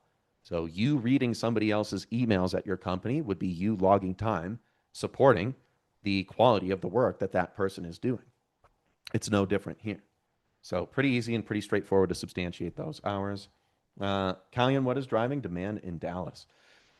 Honestly, what I've discovered is you need to just define that demand exists. You don't necessarily need to define why the demand exists because all that matters is are people traveling there? And if that is true, you can reverse engineer out what kind of home, what kind of amenities should I be adding in based on what the other Airbnb reviews are saying. So, for example, and I'll answer your Dallas question as best as I can, because the honest answer is I don't know. I think I know, but I don't know. And Dallas is so big and so diverse of a group of people who travel there. They're kind of evenly distributed across like the main 3 to 4, 5 or 6 buckets. It's mostly probably people who are traveling family wise to see graduations, other commencements, other ceremonies, other family oriented things, family get togethers, birthdays. People happen to be, a lot of people have lived in and grew up in the DFW area. So when they come back, they can't, fit into Aunt Sally's home. It's a 3 bedroom. If they've got to squeeze in 16 people, they're probably going and grabbing that 5 or 6 bedroom spot, 2 to 6 people per room, depending upon bunk beds that you have in there. The second one would just be group travel, but friend group travel. So instead of family, it's friend stuff. Bachelor parties, bachelorette parties, again, kind of family friend oriented stuff. Like they might have lived there, they might be doing get togethers. It's kind of evenly distributed across those 2 buckets. Team business travel, so a lot of executive offsite retreats, especially if the home is a little bit nicer. You might do smaller groups with something like that, but everybody wants their own bedroom. So instead of them paying collectively 1,500 to 4,500 per night at a hotel, they might stay at one of these places for 750 to maybe 1,800 per night and get way better set of amenities and way better communal areas that they can all hang out in, party in, chill in, whatever. And then there are a bunch of other smaller like subcategories across that. In some markets, it's kind of easy to define why people travel there. For Kissimmee or Davenport outside of Orlando, for example, it's Disney World, right? That's why people are there. MGM Studios, Universal Studios, whatever. For most other markets, it's kind of a blend of those six. The Smoky Mountains, yeah, 80% of those people there, it's just families and then friend groups traveling to see the Smoky Mountains or Dollyville, which is that Dolly Parton thing that's outside the city as well. Wyson was saying, yeah, purchase south of Asheville, 800K purchase price. Don't think the area has enough demand. Yeah, I would have to underwrite it. I would have to look on AirDNA and just see what you did. I mean, I don't want to give you, if it's bad, terrible news, I don't want to give it to you in front of like 28 other people on a call. But message me privately. And also, if you'd like to buy another better deal, we can certainly help you buy another better one this year. Himant, do you have more deals? Dude, yes. Yes, we have plenty of deals in Dallas and Austin. We have tons of deals in Dallas. Dallas is a great market. We can always go and find more. So would love to serve you. Safita says, thank you, of course. GB says, what about Hawaii? Likely the land is too expensive, so although Airbnb strong market, not quite suitable for depreciation. Exactly. And also, it's one of the, I guess, technically 4 states that we refuse to do anything in. It's just too much risk exposure. I don't like being in areas where you can get every act of God out there. You can get hurricane, you can get flood, You can get fire, as we tragically saw within the last 12 months. You can get transient migrant populations that are like homeless people is kind of like a problem out there. I'm not super in tune to Hawaii's travel dynamics, but every so often I hear from friends or like one friend or sometimes from clients. There's actually a guy in our last group call who's talking about some of his spots. And Dan, actually, this might be you. Dan, dude, I think you're literally on here. Where's Dan McAvoy on here? You might have had to hop off. He's on here. But yeah, we just won't do anything in Hawaii. I think you can get better ROI everywhere else. And then Weiss says, yeah, it is a ton of work even with a kick-ass team, and good people are hard to find. Um, what do you mean? I've had the occasional person say like it is a lot of work. But your co-host is the one who's like doing everything. So this might be my hallucination. So I'm gonna piss off some people with this statement. There are some people who are literally control freaks and they love to be so involved in the businesses that they run. And I'm even guilty of this sometimes. Like there are certain things in the B&B Accelerator company and our brand that I won't relinquish over to other people. It's not because I'm stubborn or not because it's not a good trade-off of my time. Like I think at this company, I mostly focus on really high leverage stuff, but specifically for some quality control stuff, I won't, typically I won't kick over the entire process of reviewing deals, which is like the number one thing that we need to get right at this company. I like to have my stamp of approval on just about everything that we push to clients. Even though Bryce, one of my business partners, the guy literally has more knowledge and acumen about managing properties and running short-term rental listings because he used to own a co-hosting company that at their peak they had over 200 active listings. So I would say the hands-off, approach with running short-term rentals, it is pretty hands-off so long as you actually give the keys over to your co-host team. So I disagree with Wysaw and I maybe disagree with Dave. Agree on finding good people. Like maybe your co-host just sucks.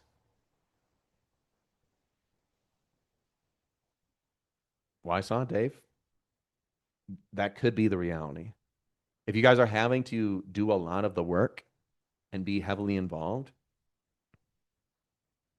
I mean, that's what you're paying your co-host team to do. Or maybe you've set up a structure where you're underpaying them and they feel like, man, we're not even making that much money on this. Like, we're not really going to support them that hard. The one cool thing about structuring relationships with co-host teams is like most of the time they charge like 15 to 22.5% of the gross revenue. When I introduce, our background and who we are as a company, if we're finding a new co-host and we're trying to negotiate better rates with them for our clients, we say, hey, like we already have like 6 homes in this area. They're managed by other co-hosts, but like this is the quality of the stuff that we're handing over. It's like you're going to have one of the easiest jobs because they put in work with the revenue driving amenities, the good ones. They're restaging and actually paying a good photographer to take photos. And they're also, trying to find a really good co-host. And it looks like you could be the one. It really doesn't make sense for us to explore anything really over like 11.5, 12.5, maybe even 13.5% if we really, really needed to stretch it. But I think I'll just part ways from this conversation and try and go find something else, unless you can meet us at 12.5, 13.5%. And then 2 or 3 days later, hey, I talked to my spouse, I talked to my God, I talked to my team. Like, we're happy to take this money. We'll drop our rates to 14% if we can sign on the dotted line. And then we'll give that rate to everybody else. So maybe you guys just need an upgrade on the co-host. If you're saying that you're having a headache managing the home and the co-host is also there, like your co-host should be managing everything.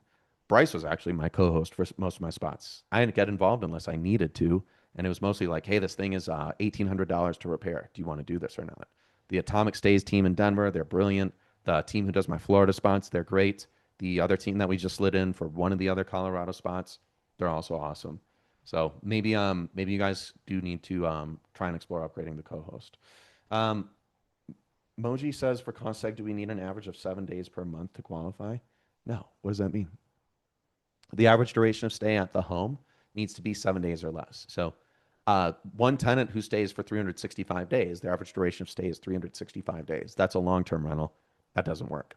Medium-term rentals are like traveling nurses, people that are students, transient grad students, they just graduated or they're just coming in. They might be there for 3 to 6 months at a time. So the average duration of stay on a property might be 30 to 180 days. That's not going to work. The cost segregation study is literally just something that you pay a individual. Sometimes it's a structural engineer, sometimes it's another engineer, sometimes they just send a guy with a drone there to take photos. It's a 1 day thing. The cost segregation study is something that you order, which is independent from how you participate in the business. The cost seg study is just there to spit back a PDF with a bunch of rows and columns that indicate the value and the estimated value that can be accelerated to year one associated with the purchase of the property the day you bought it for the value that you bought it at.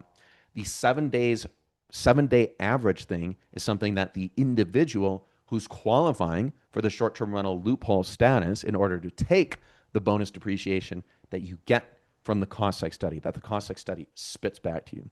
Can everybody throw a 13 in the chat if that made sense? And throw anything else in there if you're unclear on that.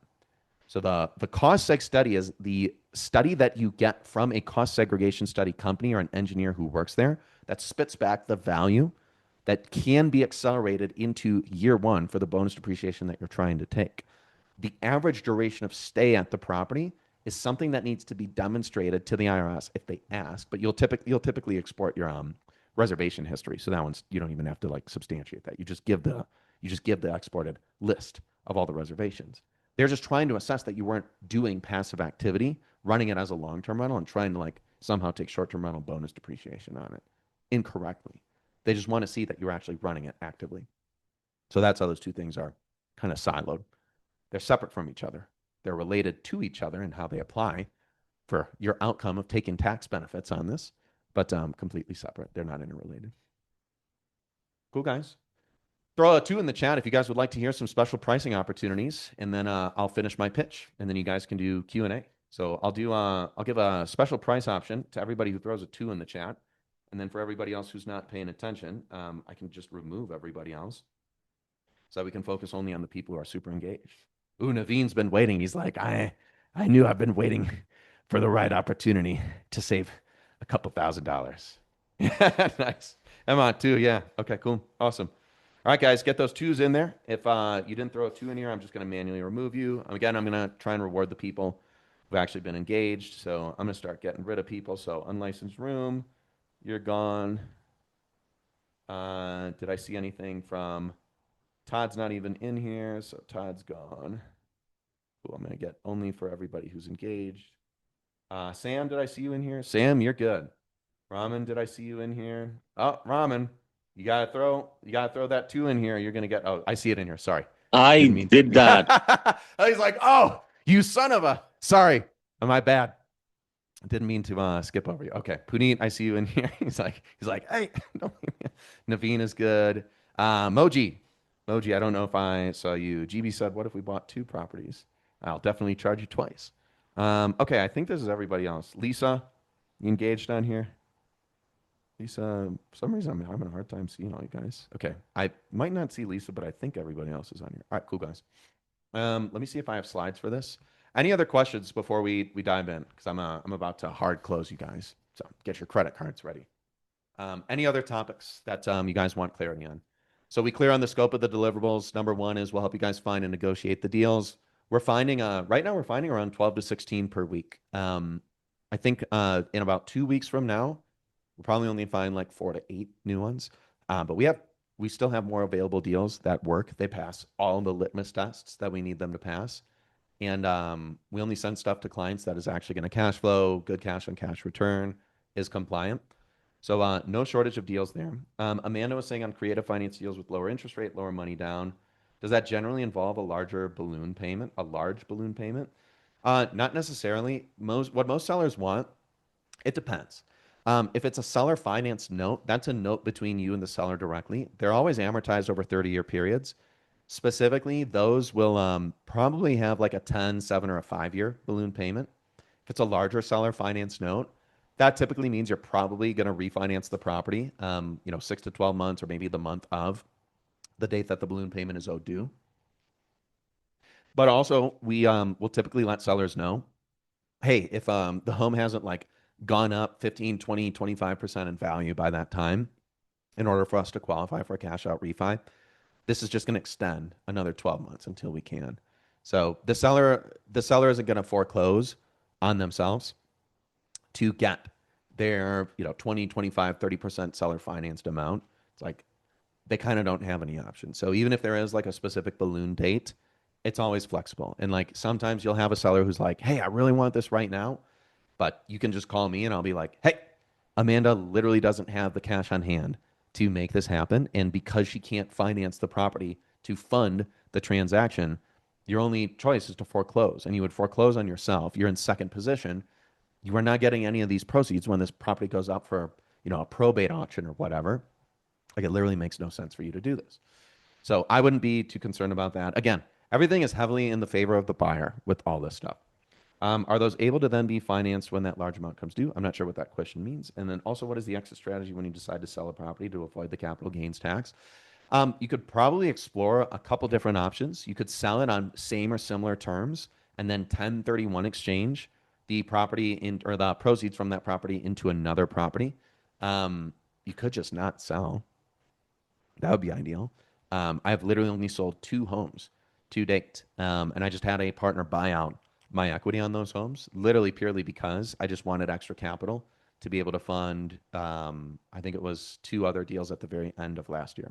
So I sold 2 homes, took the proceeds, and literally funded 2 other deals that I was doing with another partner.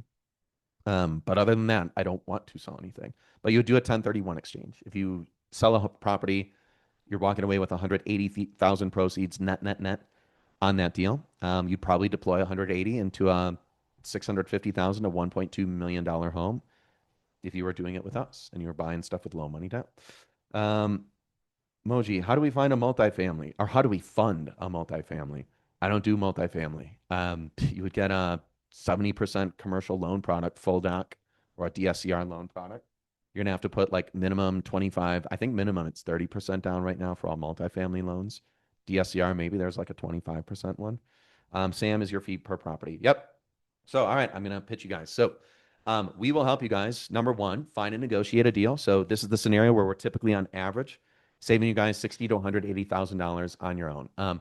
If all this did was literally help you guys just get rid of half of one agent's commission on a deal and reroute those savings back to you guys at closing in the form of a credit. For example, throw an 8 in the chat if you guys know what a seller credit means. Throw a 9 in the chat if you're unclear. 8 means a seller credit. Yeah, that's me as a buyer. I am getting another $15,000, $25,000, or $35,000 back to me on my settlement statement, which is reducing my total cash to close. Throw a 9 if you're unclear. Okay, so Naveen, a seller credit is literally this. Here's a common example. Let's say you get an inspection report back on a home. Let's say that you have 2 options, and your agent, let's say, is telling you this. We could ask the seller to go make these repairs, or we could ask the seller for a $7,500 seller credit. Let's say they go to the seller and the listing agent says, hey, we're not going to do the repairs. We're just going to give you guys a credit for $7,500. So that addendum is signed. And then a week later, you're actually closing on the home. At that closing settlement statement, you'd see a line item on your settlement statement with all these rows for debits and credits.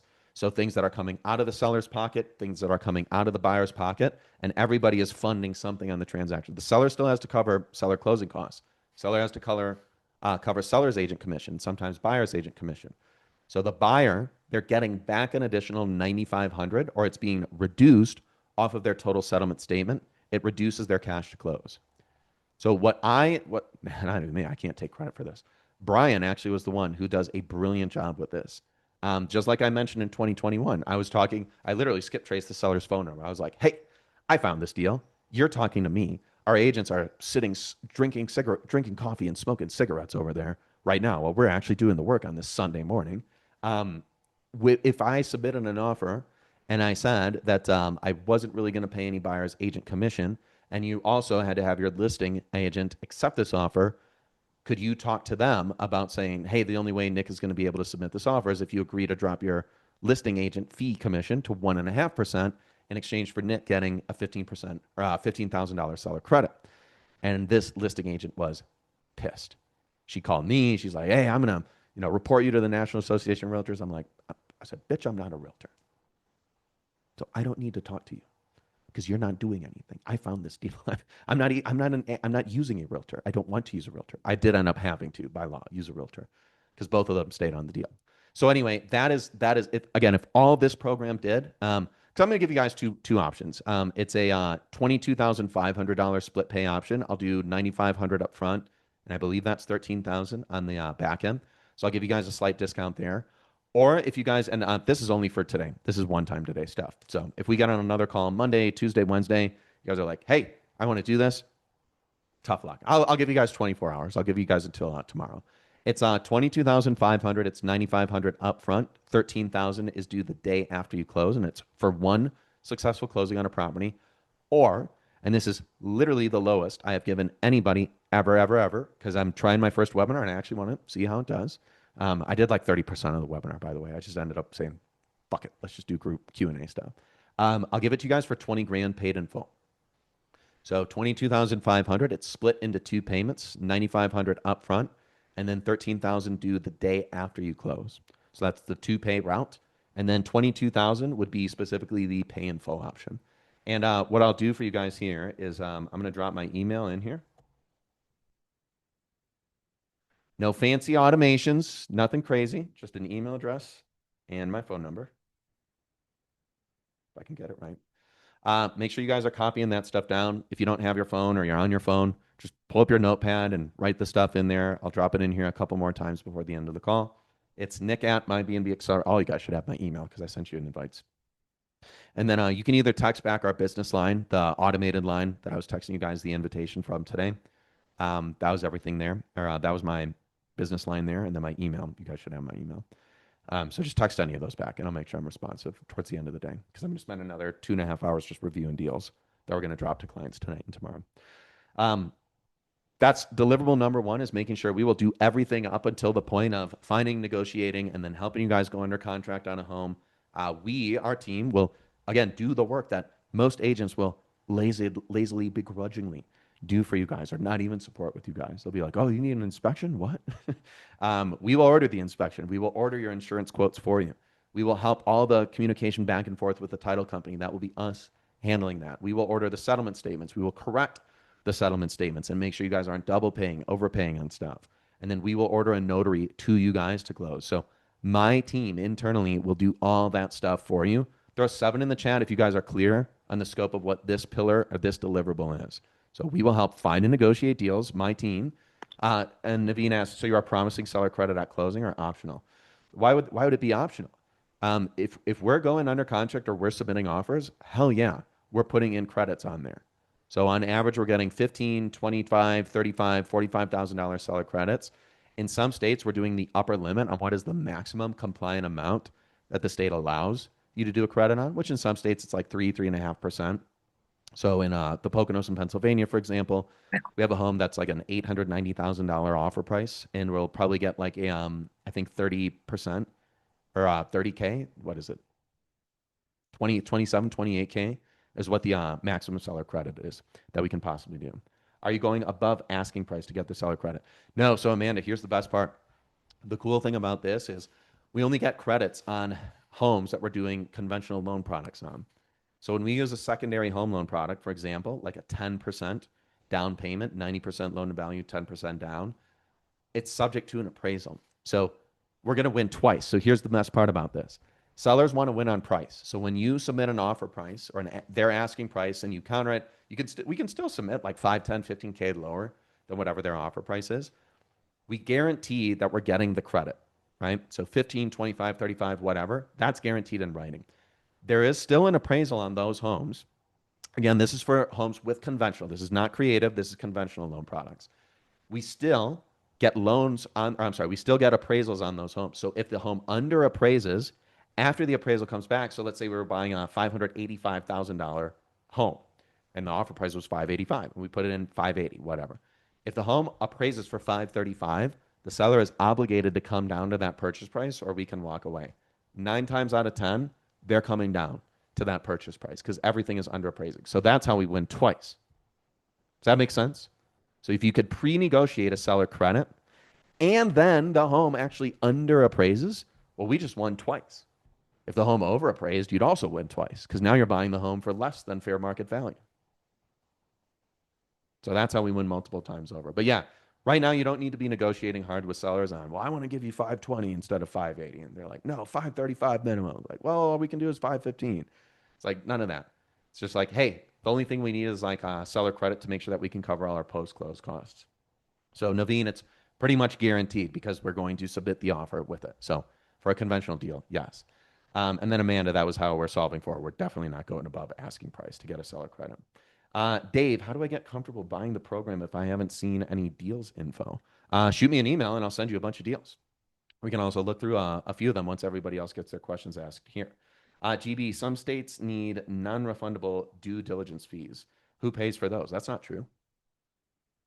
Name one.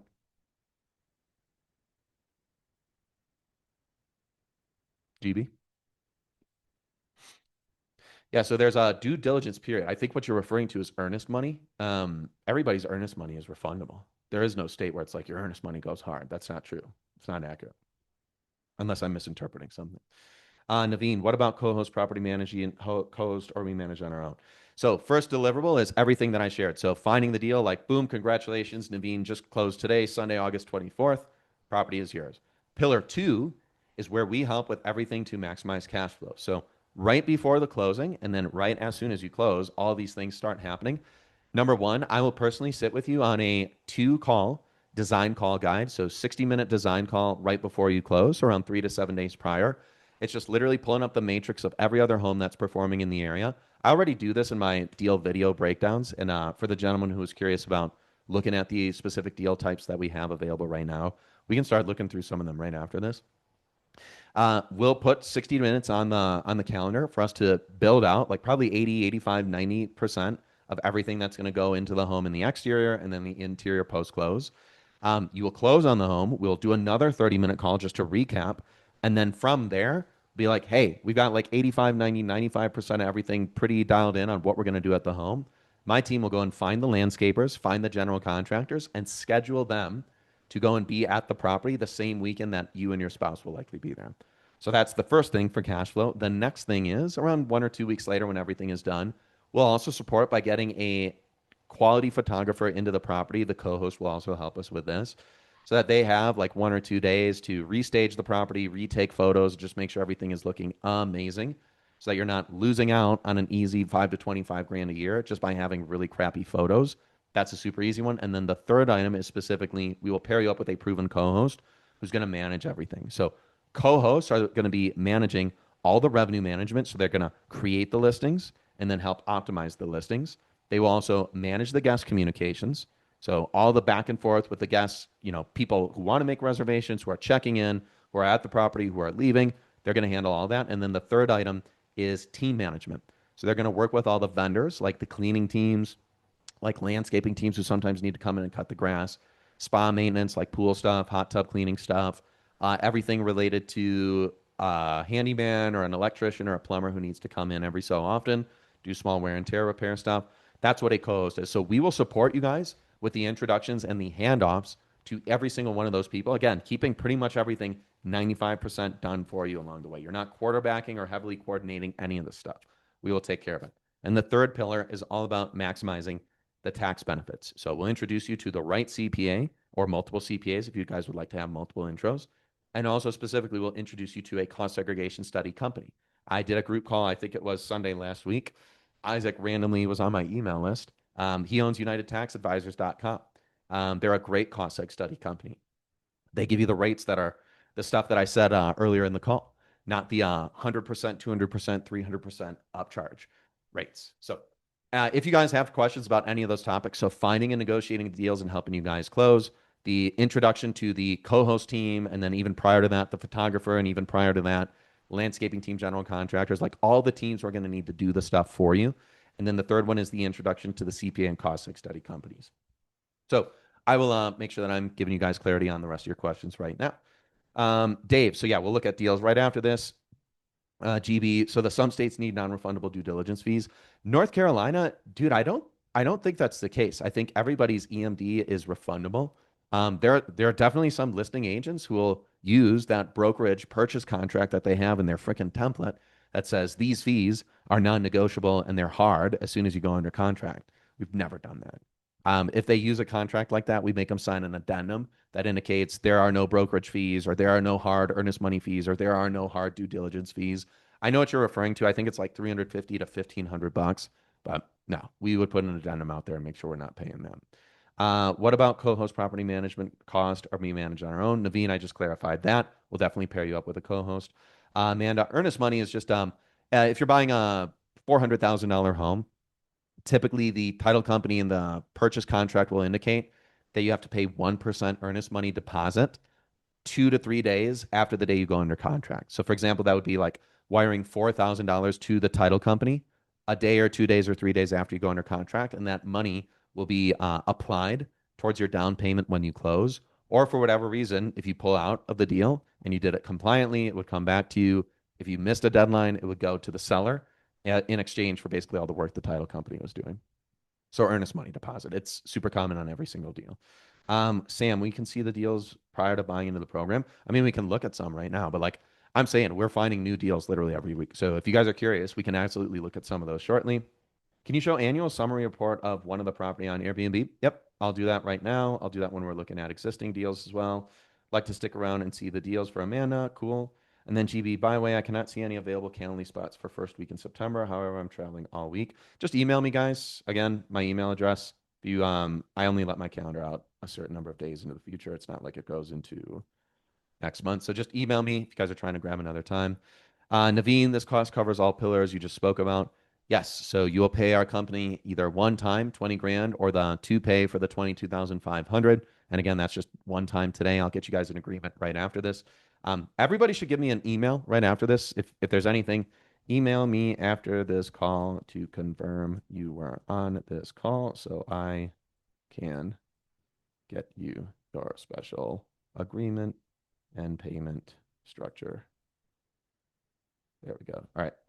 So again, Nick at mybnbaccelerator.com. If I could spell my email address correctly.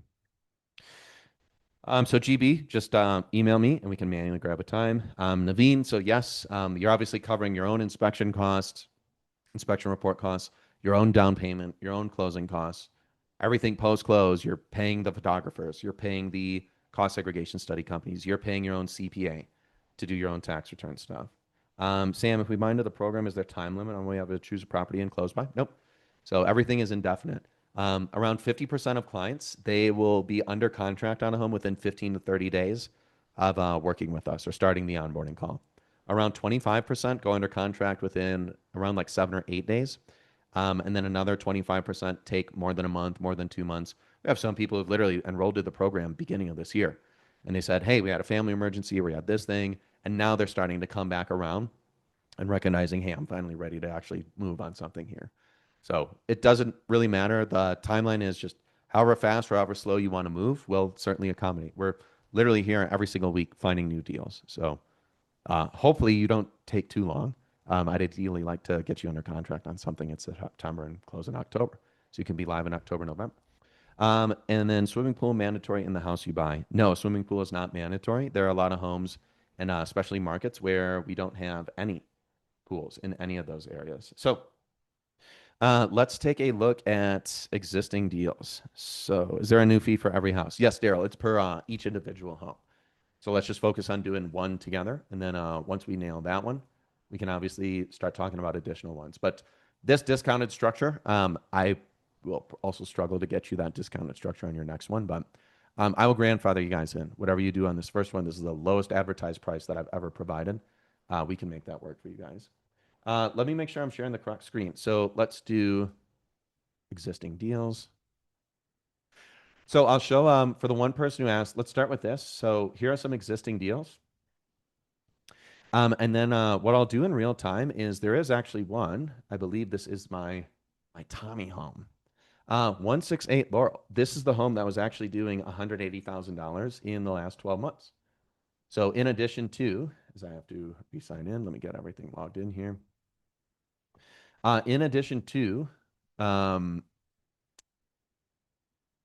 AirDNA showing whatever the historical trailing 12 months was for this home. We also got Tommy, the seller, to export his 23, 2024, and then year-to-date 2025 historical booking income. His home is actually doing quite well. But it's not doing as much as it could be or should be. He's barely making like 5 to 10 grand a month. And He's bought other long-term rentals and other property as well. Give me 1 second, guys, just so that I get my logins as we swap everything every week for AirDNA. So this home that I'm about to show you guys, for example, this is a home that was doing around, I think Tommy was doing like 85 to 88,000 just on Airbnb and VRBO alone. And then outside of that, he was probably also doing really, really well on Booking.com, Expedia.com. I don't really think he is on those platforms though, which is the reason why he's probably selling the home. He's not the best co-host or property manager, and he's co-hosting for himself. So let me show you guys in real time here. So, and again, AirDNA is pretty darn accurate, and then you can always ask the seller or the listing agent or their historical income. So you can always double compare against what AirDNA has shown you just to make sure there's no discrepancies. So let me get you guys this. So this is the listing in question. And in a moment, we should be seeing it in AirDNA. So this is his listing URL, and then his Airbnb URL. Somebody stripped it away. I think it's actually because his listing got deactivated. Okay, so what I'm going to do for you guys in real time, and throw two in the chat if this is making sense, what we're doing right now. We're looking at deals, and I'm answering both of those questions in real time. So number one, we're looking at an example deal that's available. Client just submitted an offer on this one. And number two, I will show you in AirDNA historically what this home has done in the past 12 months. Brian on my team, I think he emailed the income statements from the seller over to the client who's going to move forward on it. If I had the income statements, I would also show you those. But AirDNA is overall, it's pretty bulletproof so long as you're not seeing any like crazy outlier numbers. It's overall pretty easy to scope it out correctly. So let's do this. This is in, let's just do Blakesley, Pennsylvania. All right, so short-term rental markets, and this is in Emerald Lakes. So here we are. This is part of the Poconos, guys. So for those of you who are really, really interested in the Poconos, Blakesley is due south of Highway 80.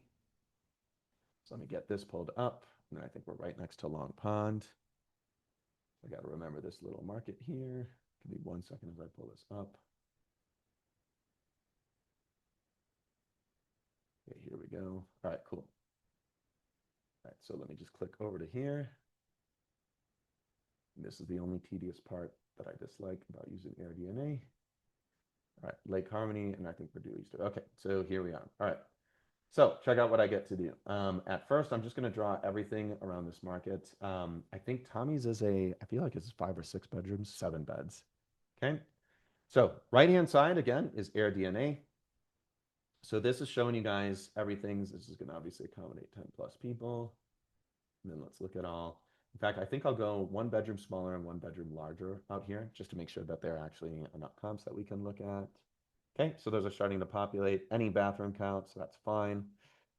And then for this area, just to ensure that there are enough comps, and I've already done this video review, we'll get all reviews in here because we can look at any number of reviews because there are some reviews or some listings that got delisted, and then they had to recreate new listings. And then what I'll do out here is, here, you know what I'll do? Let me check this out. Here, I'm going to draw a really weird one. Watch this. I'm going to get these other two that are not right on the river. So I'm just going to get right on the lake, rather. I'm going to get everything in that little horse chess piece shaped drawn map. Now, get this box out of the way. Okay, so now I've got my stack of comps out here. So what you're going to see right away is when we take over this home, our expenses annually are going to be around 90. So reason Tommy is doing overall okay with this home, even though you're going to see his listing photos. I don't mean to throw Tommy on the bus. I've been throwing Tommy under the bus for a while now because we've had this listing available for a while. Tommy also has a 3.15% interest rate. So he closed on this home, I think, at the beginning of 2022. So that was how he was able to get such a low interest rate. Therefore, he's got really low monthly payments. He's probably paying around $1,200 less per month than we would be paying with our 6.85% interest rate that we probably end up getting for the client on this one. Tommy was not open to creative finance. We drilled him really, really hard. We said, hey, we could even put as much as like 15% down. The really cool thing you have about this property is like you literally have debt that is like $700 to $1,100 per month less than what we would be paying, depending upon the interest rate that we would get. So Tommy's expenses right now are significantly lower than ours, and he's doing around 88,000 per year. This is the listing for reference. So this is 168 Laurel. And then, okay, so I want you guys to do an exercise with me. Remember the Q&A that I did at the beginning of this call. I want you to rank. I want you to be honest. Scale of 0 to 10. 10 being the most impressive Airbnb in terms of design, photos, everything that you guys have ever seen. And then a 0 being a, hey, this is literally a trash can that you took photos of. Like nothing beneath a 4 should even be on Airbnb. So 4 is like barely passable. 5 is like slightly better than barely passable, but still bad. 6 is still like meh. 7 is like, okay, we got an Airbnb listing here. I want you to tell me honestly where you guys think Tommy's listing ranks. Okay. If you guys can see the photos over here, if any of you guys are on a screen where it's a little bit smaller, I'll try it. One of you guys mentioned, if you could please zoom in. Okay. So just let me know. Okay. Let me know what you guys are thinking. Let me know what you guys think about the blue sleeping bag duvet covers with grandma's chest standing right here with this mirror that Tommy just sidestepped so that he was realizing that he was out of with this whitewashed window. Okay. Okay. Oversaturated. Like, look, like just honestly, your guys' honest opinion. I don't want to, I've already influenced you too much. Okay. Tommy is doing $80,000 a year with this listing. Okay. He skipped everything. He skipped all the right things. He didn't put any revenue driving and all these items down here, all the local HOA stuff, and then your wristbands for getting access to the HOA amenities. So Tommy didn't do any. Yeah, okay. Let me actually switch your guys' numbers on you. Damn, Ramen, you gave him some twos. Okay, twos, meh. Yeah. Okay. So if I theoretically, or let's say one of you guys on this call, equipped with the newfound knowledge that you guys have, let's go through what would be the revenue driving amenity lists that we would start with.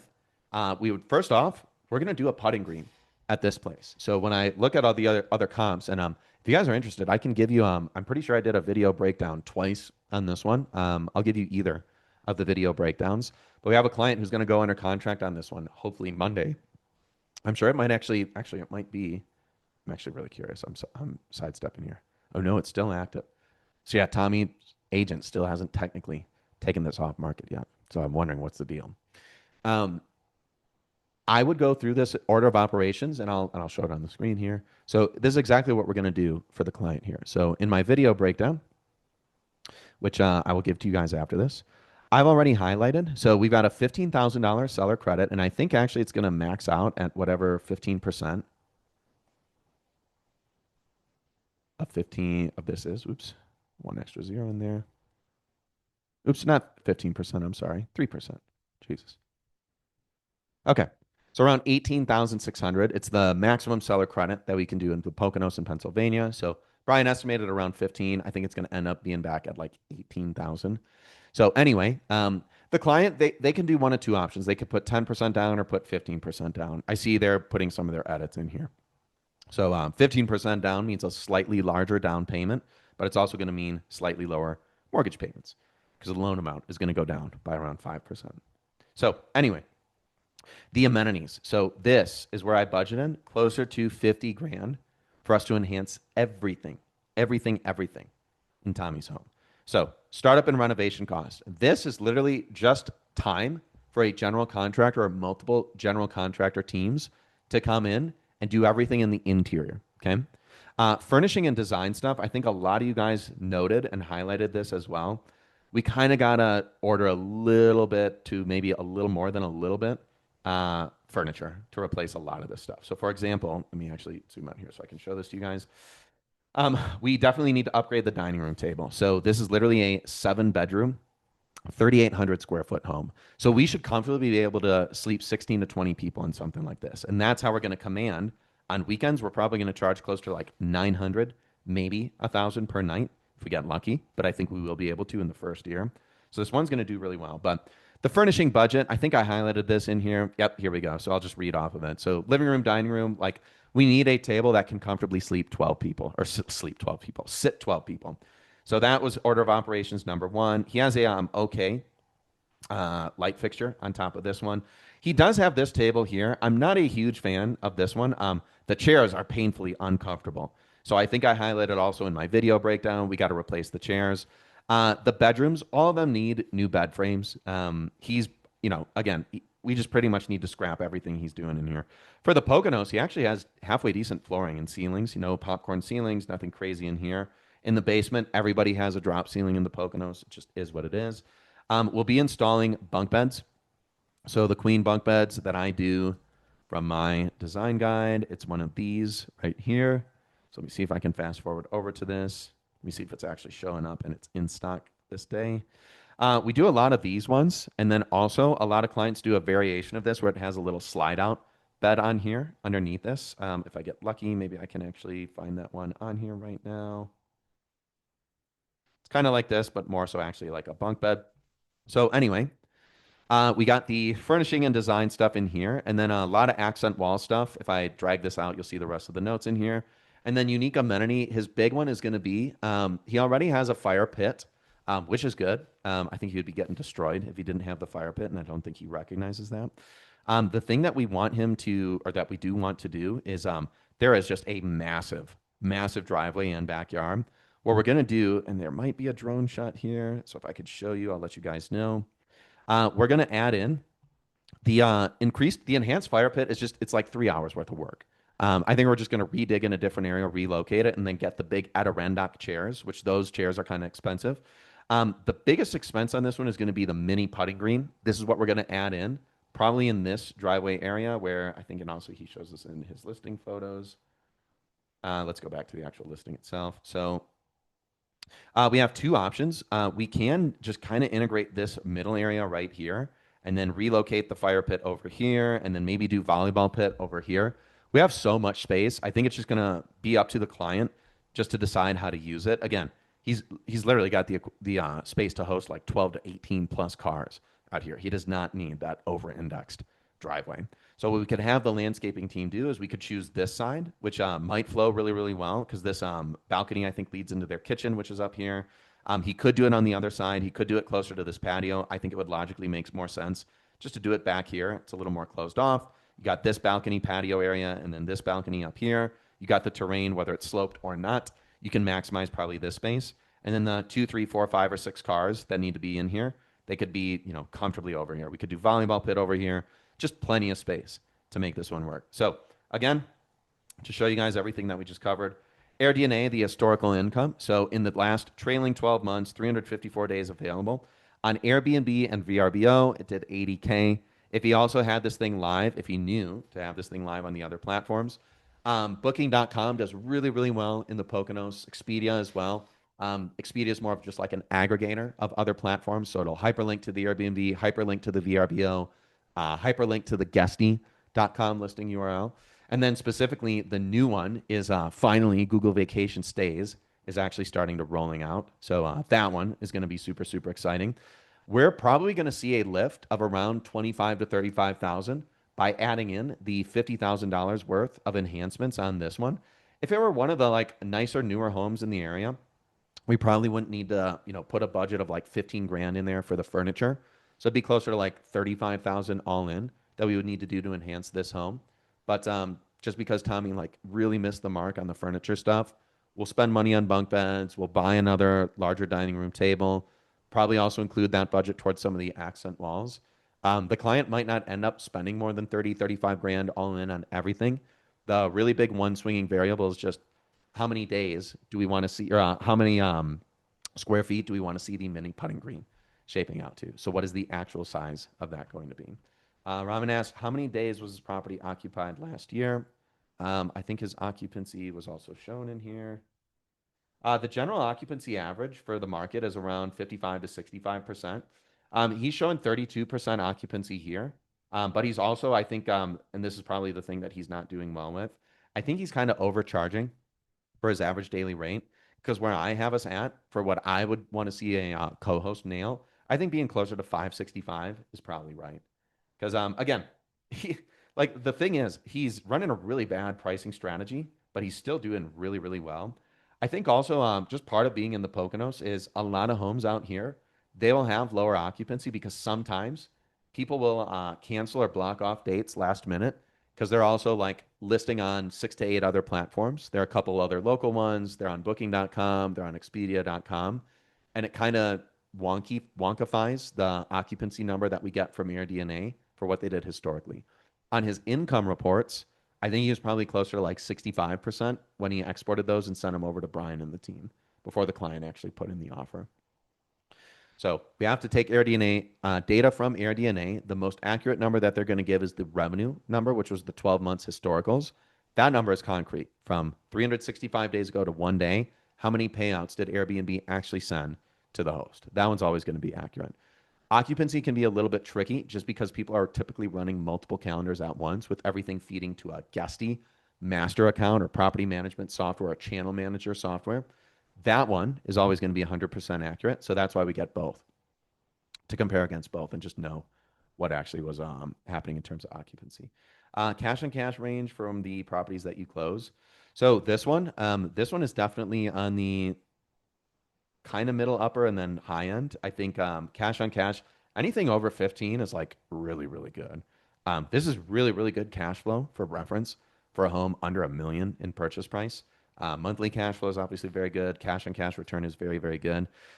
This one would also be a lot higher cash on cash return if somebody were to do 10% down instead of the 15% down payment. So you see how the cash on cash changes, the cash flow changes. But the client, I think, is now modeling. They're just deliberating because they're getting loan estimates from one lender at both 10% down, one at 15% down. They get a slightly better interest rate at 15% down. It's completely up to them. But yeah, really good cash on cash is if you can get 15% plus, that's really good. If you're getting 20% plus, you're absolutely killing it. Internal rate of return, if it's 100%, that means the deal funded itself plus the cash flow, basically paid for the property's purchase itself in the first calendar year. So if you get enough net effective tax savings and enough cash flow on the deal, the property is basically paying for itself. Let me see if I have any other questions that I got to get to. How are we doing, guys? We're 2 hours in. Throw an 8 in the chat if you guys are still going strong. Throw a 9 in the chat if you guys already emailed me, because the only way I can get you guys the special offer is if you guys actually email me, and I can respond to that email knowing that you guys were on here. Cool. So Dave emailed me. I'll drop everything in the chat one more time. So again, email me, and then here's my cell. So email me, text me, and then I can answer questions for you guys one-on-one after this today. Cool. Do you have an example of one you fully closed on and renovated that you can show? Yeah, absolutely. So I will show you guys. Let's do. And while I'm pulling this one up, in fact, I just put out a little case study on this one, so I'll actually pull up the email. We have a couple. If you guys were already on our email list, I think over a week ago, some of you guys probably saw it. Ganesh was one that recently went live, and then Shardul was one that recently went live. And honestly, what I think is happening is most of the deals that are going live, and you have the co-host also listing on VRBO, which every co-host will do, but now really seeing that there's so much stuff that is crushing on Booking.com. If Google Vacation Stays rolls out in the area and you get the special invitation and then you get the approval, I don't have a large enough data sample size yet for that stuff, but that is also an aggregator. So Google won't have its own booking platform, its own checking in platform. It's kind of like their hotels and flight tool. It's just an aggregator, and then they redirect you over to one of those other platforms. And then they take a cut out of Airbnb's fee or out of VRBO's fee for being listed and indexed on their website. Let me get you guys. So Shardul and Ganesh. Let me pull these up here. Cool. All right. So yeah, let me know once you guys can see my screen. I'm going to assume that you guys can see it. So I'll zoom in here. So here are a couple that I really, really like. So Ganesh's, he did the revamping of the backyard. He did some improvements to the interior. Basically, I think he took our playbook around 90%. So we did help with getting him a co-host. The co-host helped get him the landscaping team. The general contractors is actually Jordan, who I think Jordan actually does. He does a line in Austin and Dallas, and then he does most of Florida as a co-host. So I'll show you both of the listings that Jordan manages because he was doing a really good job. So Ganesh, absolutely killing it. He's been on market as of today. I think he's crossed a day 120.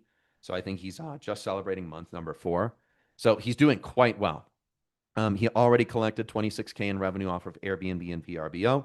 So at the time of this, he was doing around 8K per month on Airbnb, 3K per month on VRBO, and then around 2.5K per month on Booking.com. And then that co-host actually just told me about a week ago, Friday, a week and a half ago, that he also got approved to go on Google Vacation Stays. So we projected this home, I think, to do maybe like 85 to 90, 95K on the year because his expenses are like 75, 78K per year, I believe. And I can pull up the pro forma to prove this. It looks like he's going to do well over 120K per year based on how this is shaken out, which is pretty crazy. So he's probably going to do 80 to 90K in revenue on Airbnb and VRBO.com. And then I would guess Booking.com would come in next. We'll see how Google Vacation Stays does for him, but I think Google Vacation Stays, it's way too early for anybody to really know how well that's going to perform. And then I'll show you his listing in a moment. In fact, here, no, let me show you his listing right now. So that was his Austin spot. So let me grab this. So yeah, he took a page out of our book. We helped with the general contractors coming in and doing a lot of the interior revamps. So some of this stuff was already here. Some of the walls needed revamping. His designer or general contractor, rather, the general contractor happened to have a spouse who's also a designer. So I think the designer was the one who helped with the throw rug, and then they maybe got a new sectional. I think that sectional doesn't look brand new. So maybe that was the existing one. I would have to go back. I think this is the existing one. Looks like it's in pretty good shape. Coffee table, that may have been a new one. This was new. So again, just some small stuff to bring some life and good energy to the room. He didn't improve the dining room table. So I remember kind of butting heads with him on this. It's a really brilliant. I think this is I don't know if this is 4 or 5 bedrooms. I could have sworn it was 5. I'll go back to that in a moment. But he overall did a really, really good job with the staging, the photography. The photos are actually retouched really, really nicely. And then this is his super unique backyard area. So he had a landscaping team that I believe Jordan, the co-host, actually organized for him. I think he got a quote. It was 12 grand to do the mini putting green all in this area here, which honestly isn't that bad at all for a mini putting green that large. He opted to do for $700 instead the life-size chessboard, which is literally just digging out the grass, which takes 60 minutes, tilling it and evening it, which takes 15 to 45 minutes, and then just dumping the sand in there or the stones in there, and then assembling this like $50 board from Home Depot, and then life-size chess pieces. I don't know how much those cost. I think he got them on Amazon. I really wanted to see what this home could reach in terms of income potential with the mini putting green in the backyard. But overall, he did a great job for his first short-term rental. So again, the proof is in the pudding. The photos are great. The staging was overall good. I think we could have staged, and I think we could also like retake some of these photos and make them a little more impressive. But overall, game room, like it's just clean. He's showcasing the crib and the kid-friendly stuff in here. So again, that one, it's just over projecting based on what we originally projected it to do by a really good amount. So overall, really, really happy for him on that one. And then here's the Shardua one, which again, I think this one, even more impressive. He really came out of the gates absolutely crushing. So at the time of taking this screenshot, which I think this was like 10, 12 days ago, he had 35K already realized on Airbnb only. So I don't know if he's got a separate VRBO listing, so there might even be more than what we have here. Oh no, here I mathed it out. So I got to export that too. He's on track to do over 110K a year. And again, I think he was in a similar range, around 75, 85 grand in expenses annually. This home is like 570,000 in Panama City Beach, so outside of Destin, outside of Miramar Beach, 30A, the Panhandle of Florida. And he's going to do really, really well. His operating expenses, all in, I believe, are less than 6K per month. And I'll double check with him to make sure no electric bill or anything else is like fudging those numbers. And then here is his listing. So again, he's a condo floating in the sky. Oh, shit. Dude, he's killing. Last time I screenshotted this, I think he had 4 reviews or 5 reviews. Let me see what everybody else is saying since then. Okay, 3 weeks ago, 2 weeks ago. I need to sort this by most recent. Hold on. I really want to see this. 1 second. Okay, last week. Oh, damn. He got 3 in the last 2 weeks. Nice. Family and I had a great stay. Loving it. Nice. We'll be coming back. Excellent amenities. That's what we want to see. Yep. Made our stay with 8 children. Yeah. So this is why I love showcasing this one. So Shardul on this, absolutely nailed the design and the staging stuff. So this is a condo. I think this is 5 bedrooms. So he doesn't have a backyard. He can't do what Ganesh did to be more competitive out there. He had to nail all the interior stuff. So it starts with staging. It starts with knowing your avatar. It's premium and then luxury group travel for families specifically in this area. So we had to go really, really hard on making sure that we staged everything really nicely for the kids. The murals also really helped. And in fact, Shardul's spouse, actually, he ended up sharing this with me. His spouse is a really gifted designer. So instead of him finding somebody else to do this, she just had, or he just had her knock everything out. So these are 2 examples. They're both going to overperform, I think, by around like 15 to 35 grand versus what we originally had them at in our original pro forma projections. So, guys, let me see if there's anything else in the chat. So those were reviewing a couple example deals that we already had closed on. So Sam, do you have an example of one of you fully closed on and renovated that you can show? Those were 2. Dave, isn't Destin seasonal? I don't know what that means. Every area is seasonal. There are like 2 or 3 peak seasons throughout the year in most areas. Summer, number one. November and December, you actually get a ton of really, really good family bookings out there, and especially New Year's as well on top of Christmas. So December is typically really good. And then typically like spring, a lot of people do travel a lot in the spring as well. And then Raman said he has to drop. Okay, so I can email him after this. That's perfectly fine. Cool, guys. Well, last call, guys. If you're going to take advantage of the special pricing, which I shared, and I said I was going to give that to everybody who stayed on towards the end. The way to qualify and redeem this is literally just emailing me right now as we wrap up or texting me. I'll give you guys 2.5 minutes as I take a drink of water. So again, go ahead. You guys got to email me or text me or somehow get a hold of me. And those are going to be the only 2 platforms that I respond to you guys on. Callian, great to have you on here. I hope you got value out of this. And I would love to support you guys. We have plenty of great deals. Again, I think I shared another data set earlier. We have 17 deals in the queue for Bryce, my business partner, and myself to start underwriting and finish before the end of this week. So we're probably going to drop around like 60 to 80% of them got approved. So it'll be at least 12 to 15 of those, literally all this week. And then we're very behind. So, but in a good way, good behind. I believe there's somebody who took themselves off mute. Go for it. Yeah, just a one question. So once you buy the property and you take the depreciation first year, is there any requirement like you need to keep the property for 5 years, 10 years, something like that, or you can sell the property? You can sell the property whenever, but you'd be probably end up doing a 1031 exchange into Mhm. a next property to Mhm. basically replace the one that you just sold. But Okay.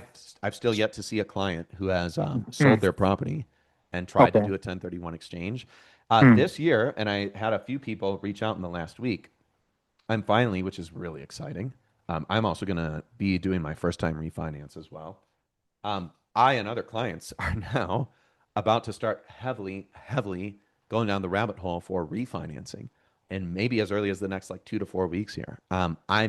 We also might not get lucky enough where rate drops come, and then it makes sense to refi right now. So I don't think you'll be selling the home. I honestly think you'll probably be refinancing it once the home goes up a certain amount in purchase price in value. That allows you to not sell the home, but do a cash out refi to pull funds, pull equity out of the home, and then deploy that into a future deal, which is what I think every investor's dream is to do. That all the deals I bought 3 years, 4 years, 5 years, 6 ago are now funding all my deals I'm doing right now and into the future. Mhm. And that's And, the and one snowflake more, glitch. yeah. Go for it. Sorry, do you have any properties like, okay, so let's say, yeah, we buy it for short-term rental, like in Austin or Dallas area, right? And then it doesn't work out for short-term, and if you want to give for long-term, so is it okay, first year you give it for short-term, take the depreciation, and second year or third year you start giving it for long-term? Is that fine, or does that, from the tax Um, perspective? it's fine and you could, but my question is, Mhm. why would you want to do that? So let's say if it doesn't work out for the short-term, just in case I'm asking. Well, if it doesn't work out as a short-term rental and you just drop Uh-huh. $50,000 of enhancements on this thing, Hmm. dude, it's gonna do even worse as a long-term rental. But the Okay. reality is, I Uh-huh. don't think you'll. Again, I know for whatever reason, I think a lot of people like wish to employ that strategy. I don't think that's the strategy. I don't think you'll have a worst case scenario where Mhm. choosing the right market in the right area, or sorry, choosing the right home in the right market, and then going through the depth in which we look at and analyze a matrix of other homes in that same submarket, and then decide to turn that one home into it's already an existing short-term rental, but just improve it. It's basically like the thesis is like it's like buying a boring business and just improving the business. So, for Mhm. example, Naveen, I used to be in a mastermind. This was like 4 or 5 years ago, Mm. where there was somebody teaching people how to buy boring businesses. A lot of them were car washes, also mini putting courses, namely car washes. Like 70% of it was car washes, and just teaching people like, hey, they're already in like the right location. They already have the fundamentals. They just need this one thing installed. And typically, it was like a $250,000 to a $500,000 automated washing device, so an automated wash system, and sometimes it was even more than that.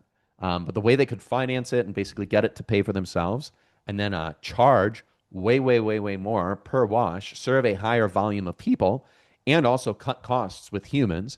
It was like this wave of automated car washes. People were just making stupid money with that. It's kind of the same approach with short-term rentals, but it's like way less complex. We don't have to replace the home with a better home, kind of like the car wash apparatus needed to be replaced with a better one. All we really need to do is just define the stuff on the exterior and define the stuff on the interior that we need to enhance. And I'm not talking hammer swinging, projects that are 2 weeks, 6 weeks, 12 weeks, 6 months. Nothing like that. Not value adds to the home value. No projects like that. I'm specifically referring to these are just like 1 to 5 day projects that a landscaping team or a general contractor can knock out whether you're at the property or not. So I highly doubt that you would switch it over to a long-term rental. I have switched over a few of my homes to medium-term rentals, but it just so happens they're also in like some of the best medium-term rental markets for pad split. So next year also, if you don't want to do short-term rentals, which more power to you, you get no tax savings with pad split, but it's like guaranteed cash flow there. I personally do both now every year. This is my first year really, really doing pad split stuff, especially after seeing people in my network do really well with it earlier this year. So next year I'll do like 50-50, but I get to offset the depreciation on everything. If I couldn't offset it, I would probably just be sticking with short-term rentals because the cash flow is around the same and the amount of headache is around the same. And again, it's good cash flow and it's minimal headache because you're still having a team managing everything for you. So I can't imagine you'll be trying to like, oh man, I'm making so much money with short-term rentals. Let me just get onto this. I think you'll continue running it. Are loans to purchase usually conventional DSCR? Mostly conventional, mostly like secondary home loan products. You can also do full doc if you don't need to go DSCR unless the home is like very, very rural. You could get 20% down full doc at like 6.85%. We had a client do that on a home that we also got seller financing on top of that. So he's closing on this home for no money out of pocket, but he is having two loans, one from the bank and one from the seller. So yeah, you can do DSCR. I would say like unless your credit score is really, really bad, probably explore doing full doc, which is 20% down with way better rates. Do you recommend putting each property in its own LLC? Yeah, absolutely. So every property I own, except the ones that I do with partners, I will typically have it structured as one LLC, has one business checking account and one credit card. And then within that LLC, you have one property. So everything is siloed into one. So one LLC owns one property, and I use that one LLC to open one business checking account, one credit card, so all the income, all the expenses flow in and out of one checking account. And you guys won't think it's important right away, but as soon as you get a few properties and you happen to have more than one property and one checking account, one credit card, one payment method attached, it becomes a nightmare. Do you guys set that up, or do we have to do it? I will help you guys. Most clients use zenbusiness.com because I give them the link. 15 to 25 minutes right after our onboarding call, you'll have everything done. And then 3 to 8 days later, the Secretary of State will email you everything you guys need, your articles of incorporation and your IRS EIN number. So yeah, Sam, you'll do it. I'll guide you for like 5 to 10 minutes on the onboarding call. And then right after that, you'll know exactly what to do. Super easy. Amanda, do you put the property in the LLC name? Yep.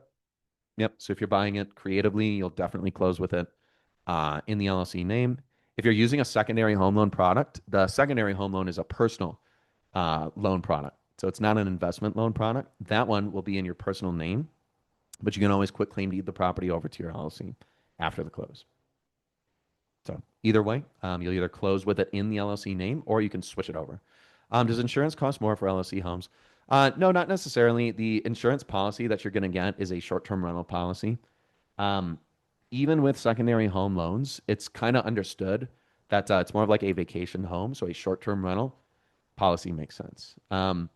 Those aren't necessarily significantly more expensive because the fundamental coverage elements in there are still like fire, act of God, all that stuff. Um, Honestly, I can't give you a super clear cut answer on that just because we're not looking at like what a homeowner insurance policy is for a primary residence owner versus what the short term rentals are. They're probably a little more expensive. Like, for example, this one that we were looking at in the Poconos. So let's just look at this one right here, for example. This policy is $4,000 a year. And also Poconos is like kind of high for property taxes and insurance. And it's a $620,000 home is where we think the appraisal is going to come back at. So I believe that's exactly 1% of purchase price. Was it $6,000 or $4,000? Oh no, 0.65, 0.7% purchase price. Puneet, yes. I would say almost every client, because this is exactly what I've done. I've formed everything in either Montana or Wyoming. I've shared my anecdote with clients, and they're like, okay, it's ultimately up to you, and you can choose whichever state. But yeah, Wyoming is probably my personal favorite because of the anonymity as well. I've never formed an LLC in the state that the property was residing in.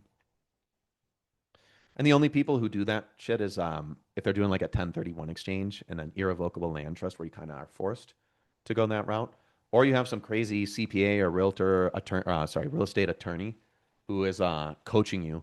That you got to pay them like $15,000 for this crazy trust structure, and then following their really crazy guidelines, which don't really add value for you. But yeah, I would say just Wyoming, and you're fine. Amanda, pay state taxes in the state the property is located in. Your income tax return will be filed in the state that you're doing business in. So your property taxes are obviously in that state.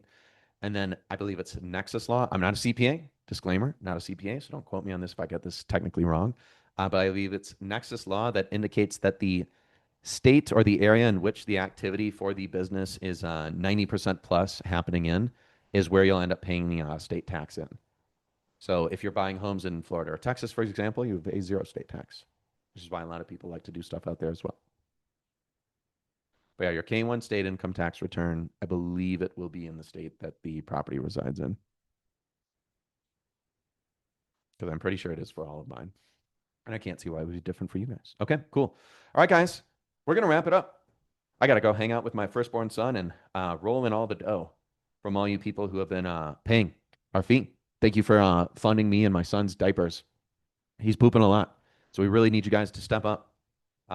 Please go ahead and message me, guys, 414-469-729. Lisa, I saw your message on here, so this is great. And then emails. I saw a bunch of you guys also email. Gita, Puneet, Fernando, D. Okay, cool. D, I saw you on here. Mary Beth, Vishal, Cassie, Victoria. Cool. Awesome. You guys made my week easy. Now I can actually go focus on reviewing deals. So, Amanda, thank you for messaging that. Aya, Dave, GB, Naveen, Sam. Any of you guys need anything else before you guys message me, just so I can give you guys the special pricing stuff? I'm gonna ask all you guys to quickly take yourself off mute here, since we're gonna wind it down here. Dave, go for it. I sent you an email. Hopefully you can send me an agreement. Oh, that was D. That was you. Okay, cool. Yep. Saw it. I got you. Awesome, sir. Yeah, excited to work with you. Naveen, Sam, GB. GB, you already emailed as well. Okay, great. Yeah, let me make sure I'm just not missing any of you guys because, dude, I'm not going back to this recording to chase you guys down. Naveen, you all good? Yeah. So you'll have, I mean, some new or like because I don't want to buy like very old properties. I only normally look at like 2-3 years old. So you guys will have Sure. those as well, right? Yeah, we have a lot of newer stuff in Dallas. We have a lot of newer stuff Okay. in Broken Bow coming through the pipeline. Okay. Poconos and sometimes in the Smokies you can, but oh, dude, yeah, all those are great markets. So yeah, if you're trying to index for something newer, we can certainly help. That shouldn't be an issue. Okay. Cool, sweet. And did you message me? Actually, I'm outside. I'll be doing it once I go home. Okay. Naveen, you mind sharing what's your last name? Because if you're who I think you are, then I'll just text you. Oh, okay. It should be Turga. You should have Okay. my. Yeah, I got you. Okay. I got you, sir. All right, I'll text you. Long time no chat, man. Damn. All right. Good. Okay.